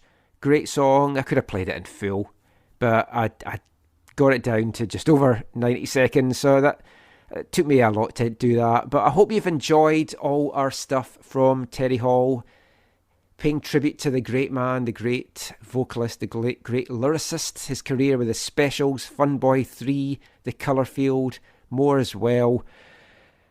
We'll have a new Artist of the Month next month, and sorry to disappoint you, Zach, I'm keeping that skinhead band that you wanted until March, when Football Violence Awareness Month is back, because they've got a song that ties in with it.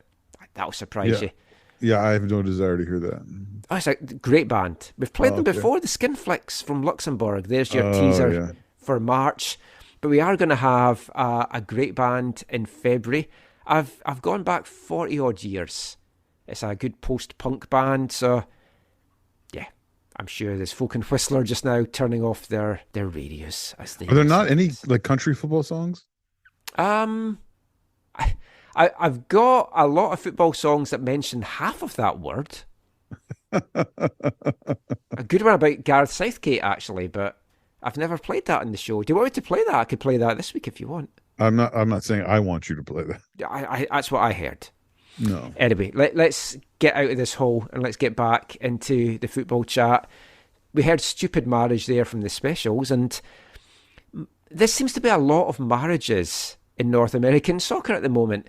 You've got the marriage of Liga MX and MLS with the Leagues Cup that is going to take place this summer. And this week, CONCACAF announced a marriage of sorts. They're calling it a new strategic collaboration agreement. Marriage sounds much nicer. Although, maybe I will refer to Caitlin and me as having a strategic collaboration agreement moving forward. We'll see how that goes. CONMEBOL and CONCACAF have come to an agreement, and it's an agreement kind of in three parts.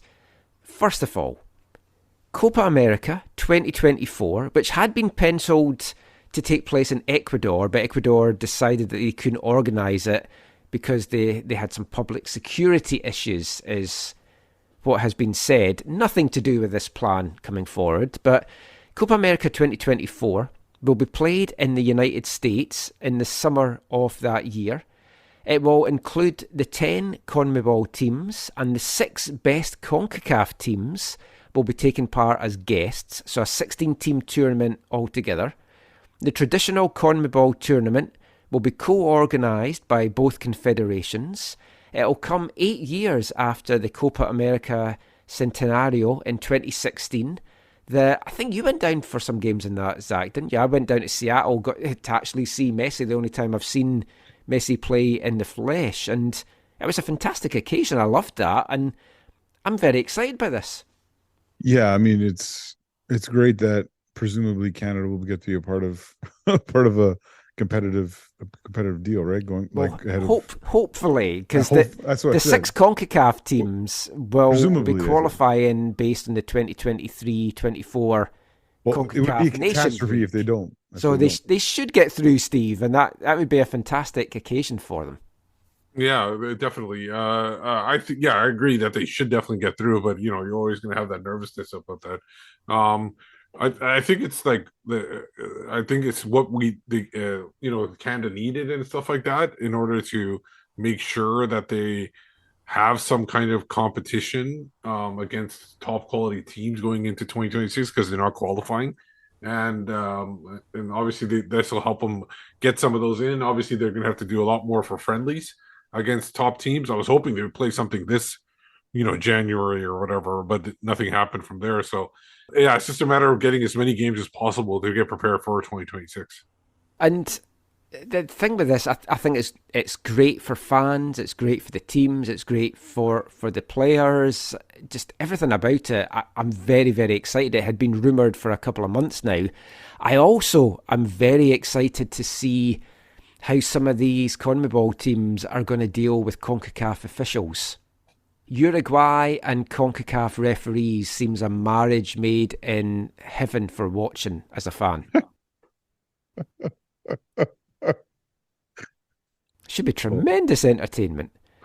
But as I said, it's a kind of 3-part strategy that they've gone for. And on the women's side, women's national teams, CONCACAF has invited the top 4 CONMEBOL national teams to participate in the 2024 CONCACAF Women's Gold Cup. The inaugural edition of that competition is a 12-team tournament. It's a key part of CONCACAF's new women's team national ecosystem that they've got. It's also going to get played in the United States. They need to start having these competitions, though, elsewhere in CONCACAF. It is my only complaint about this. 2 guaranteed CONCACAF teams that will participate, and it's the 2 that's qualified for the 2024 Summer Olympics. That's the US and Jamaica or Canada. So we're thinking it will probably be Canada. And they'll qualify directly for that Women's Gold Cup. The remaining 6 CONCACAF teams will be determined through the 2023 Road to CONCACAF World Gold Cup. The 4 guest CONMEBOL teams that will participate have been determined based on results of the 2022 Women's Copa America. So that's going to see Brazil as champions, runners-up Colombia, 3rd placed Argentina, and 4th placed Paraguay. But this is just great for the women's game in the region and in South America as well, Zach. Yeah, it's encouraging to see CONCACAF have a plan to grow the women's game here, and also encouraging that CONMEBOL is looking to grow theirs as well, because I guess CONCACAF in a lot of ways has been kind of dominant. Yeah, so exciting for that. And yeah, the Gold Cup I think should be or could be just a great another great tournament in the women's games. I know the women's don't get a lot of maybe as many friendlies, it feels like, or as many like there's no Nations League for them, right? So no, but they have they have a ton of tournaments. It feels like there's all these like four 8-team tournaments around the world. Yeah, well, you've got like the She Believes Cup, you've got the one down Cyprus, and the Algrave in Portugal. So yeah, but it would be nice for one like this that has more weight to it. It's like is a more confederation based thing. So yeah, that's more very exciting. competitive things to grow the game and help. Yeah, the smaller nations really, because unless they have these kind of games, then just not going to develop as well. And it's a good test. Canada's needed this as well, and then hopefully we'll have a women's league as well to draw some players from round about that time. So that's the 2 international sides of things. And the third one, Steve, is at club level. CONMEBOL and CONCACAF are going to organise a centralised Final Four style club competition featuring the best clubs from the respective confederations. The 4 participating teams, 2 from each confederation, will qualify through existing CONMEBOL and CONCACAF club competitions, and the 2 confederations are working towards the first edition being played in 2024. So from a CONCACAF side of things, obviously the CONCACAF Champions League winner, and it's whether they maybe have the last 2 winners or whether they have that winner and maybe the League's Cup champion as well as the 2 representatives from CONCACAF. It's great, it's exciting, it's new competition. How do you fit all this into the calendar though? That's my thing. Like, I don't like. I feel like the hardcore soccer fans will have no problem following this, and maybe that's going to be enough to support these tournaments. But if they're looking to expand more people to watching soccer, this gets more and more confusing for people to figure out what's going on. What tournament is this? Is this a friendly? Does it mean anything? I just don't know. So it's be interesting to see like how this works out. It could be a complete disaster, but it probably will work for definitely the people with eyes on it on TV or stuff like that. Because the thing is, Zach, like they're saying they'll qualify through existing CONCACAF club competitions. So, I mean, the easy thing you could do is say, the MLS champs get in and the Liga MX champs come in, but then that excludes the rest of CONCACAF. Yeah, exactly. So it can only be Champions League or maybe factor in League's Cup stuff as well. But, I mean, playing-wise, for the players as well, like if you're going to continue to have the League's Cup, which it looks like it's an annual thing, you're already stopping the season for that. You've got clubs that's taken part in the Champions League, and now somehow they've got to maybe fit in the Final Four competition as well. Yeah, is this somehow connected to the new giant World Club Cup thing? I mean, who knows? Maybe. I don't know. On paper it's great. As a fan, it's great. You'd love to watch it. I guess if we're being in all honesty, aside from Seattle having become the first MLS team to win the Champions League, it's always been Mexican teams. So it might not actually affect MLS clubs too much because they might not be qualifying for this tournament. But you can be pretty sure Don Garber is going to be pushing for somehow to have MLS representation in it. Oh, yeah, of course. That's part of his mandate. For me, this is just screams of money grab like everything else. Like it's just getting too and eventually you're gonna have players that maybe like they're not able to last long. Their careers not like because they just don't have time to recover anymore. Well, I mean, they're talking about expanding the MLS playoffs. They're expanding everything. There's just more and more games, and it's a lot of football. As a fan, it's great. From the players, it's not so great. And from a scheduling aspect, it's also not so great. But, I mean, early days, we'll see how all of that plays out. That is pretty much it for the football chat for the show this week. We're going to finish, though, with this week's Wavelength. And I want to build on the Wavelength that we played last week, which was Fat Father singing a song, Soccer Dad, which I picked because of the whole Berhalter Reina stuff. And I'm going to follow up on that with a song about soccer mums this week. And this is a song from 2012, and it's from Australian band. They're from Melbourne. They're called Flaccid Palms, and this is from their album Half Cocked, Soccer Mum.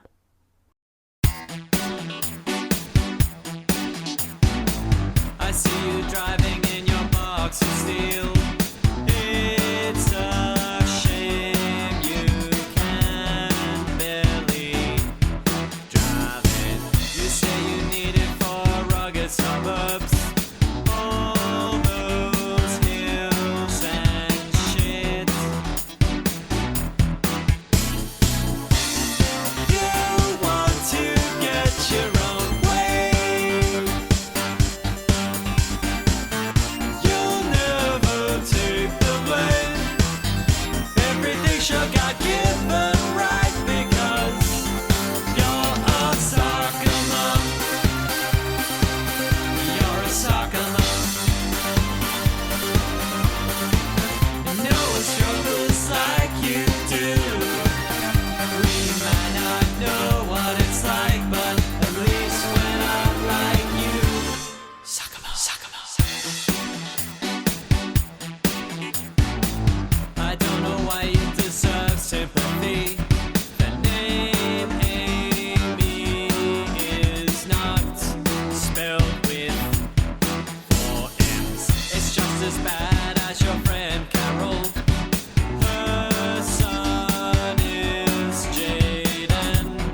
to school for the blind. Give us a break. Who the f*** do you think you are? Man, there's no need for language. I'm just trying to do my job. Well, obviously they don't care because they can't see, can they? Well, yeah, but it's not the point. I mean, you might kick one of them all. Oh, I've only been parked here for 30 seconds.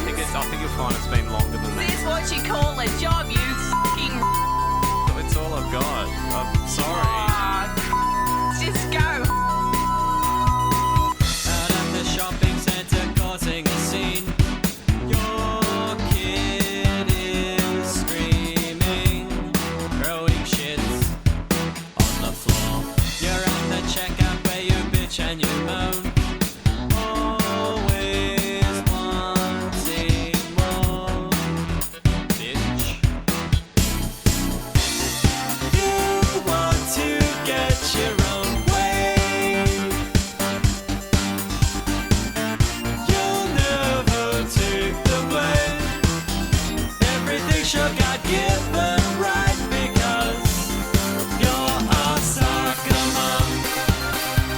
Oh, you're a soccer mom. No one struggles like you do. We might not know what it's like, but at least we're not like you. Soccer mom.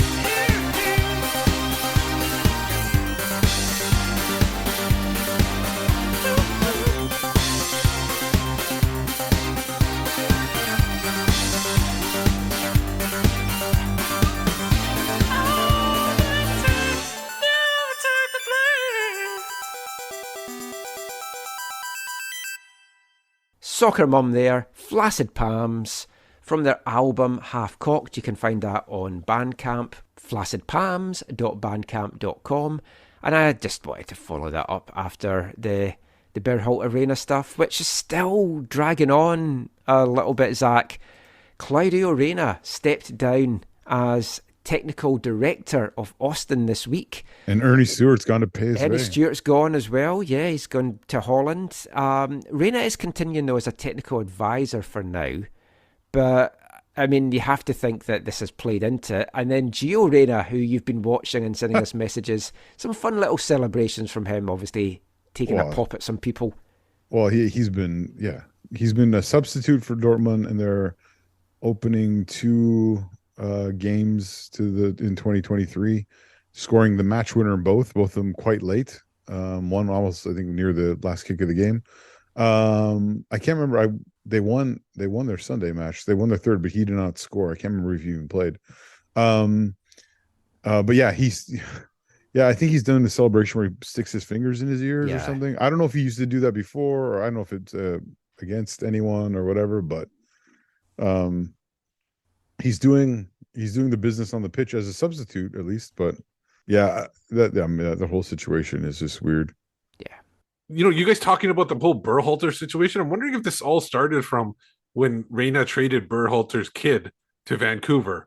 You know, almost like sending him there, you know, cutting his salary in half because of taxes and stuff like that. Maybe it all started from there, and that's where it all started. And it just kept going on from there. Very good, Steve. Very good. Just want to finish this bit just with a comment that was left on Facebook. If anyone didn't know, we brought out an extra podcast all around the whole Berhalter Reyna thing. That was episode 67. If you're not a subscriber, check out AFTN.ca to find out how you can be for just $3 a month or $30 a year. We've also brought out episode 68 now as well, which is Zach and myself looking at the demise of FC Edmonton. A little bit of audio from former head coach Alan Koch as well. But anyway, back to the Berhalter Reyna thing. Chris left a comment on Facebook that I just wanted to read because it's excellent. It just sums everything up. He's like, this US men's national team Berhalter Reyna drama is like you said, Michael, a horrible mess. I feel so bad for Berhalter's wife and thought it was very poor and unprofessional of the national team board to not show any compassion or express how they are supporting Berhalter's wife, even though she is not a staff member. They never addressed any support or assistance specifically for Berhalter's wife. That was something I picked up on right away once I'd heard that press conference that we included in the extra podcast. The Reina family has brought embarrassment to the game of soccer based on how they chose to react so publicly after what had been said publicly by Berhalter. If what is true about what has been said about Gio's attitude and performance during the World Cup, then it sounds like the apple doesn't fall far from the tree.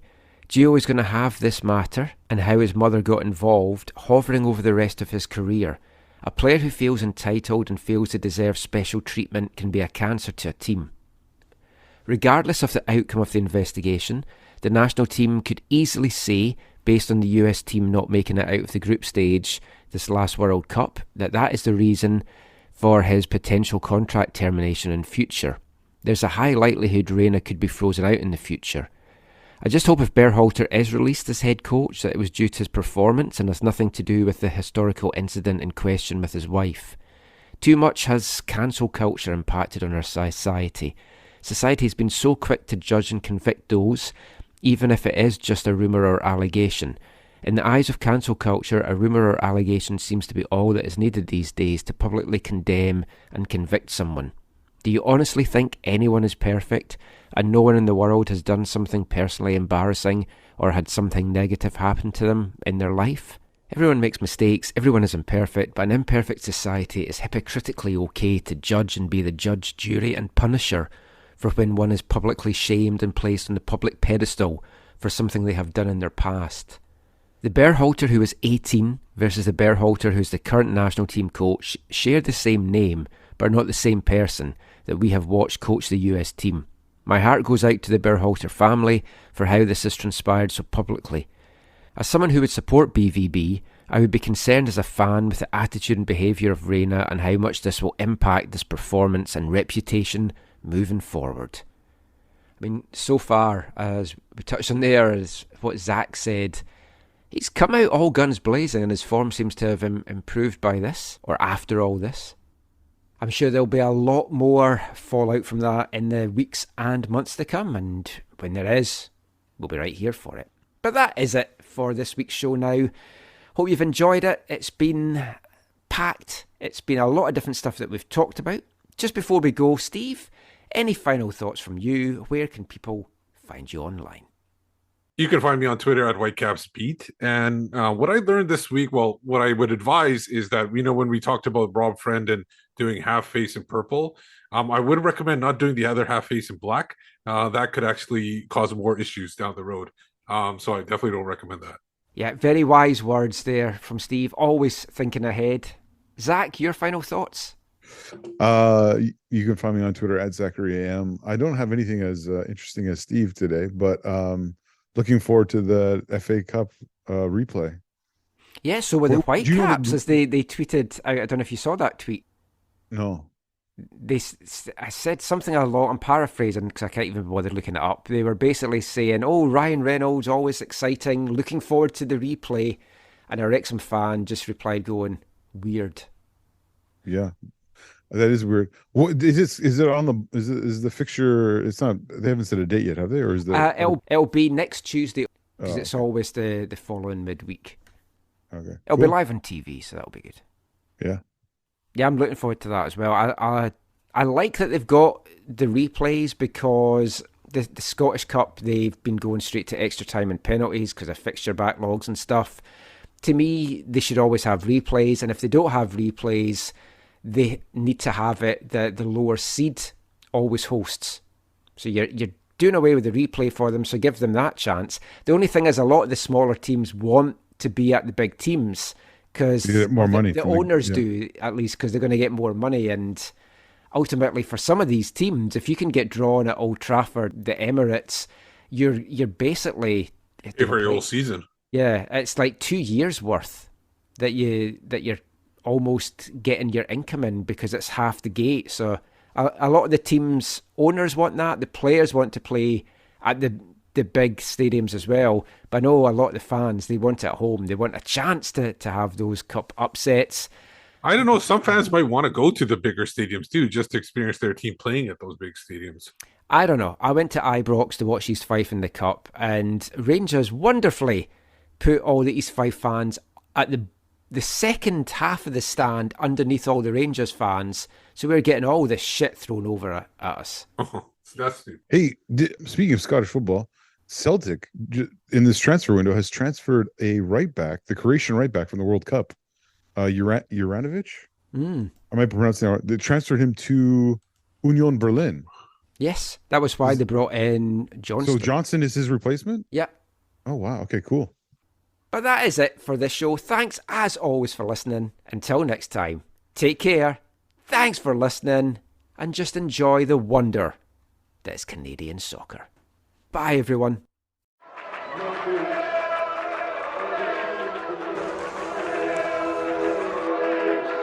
Going to your first match is an experience you never forget. The atmosphere of what's going on around the pitch looks beautiful, and you always look and go, wow, I'd love to play here one day. If you get the bug, it's going to stay with you for life.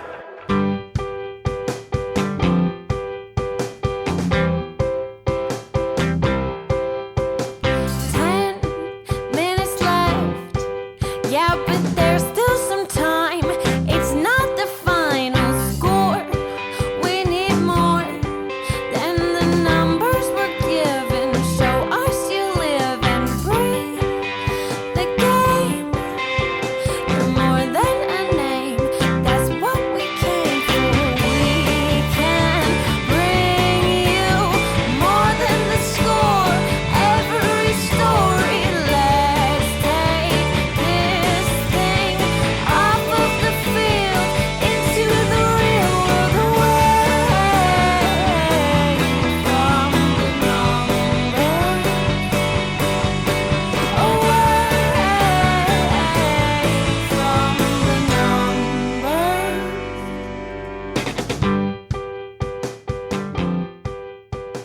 numbers.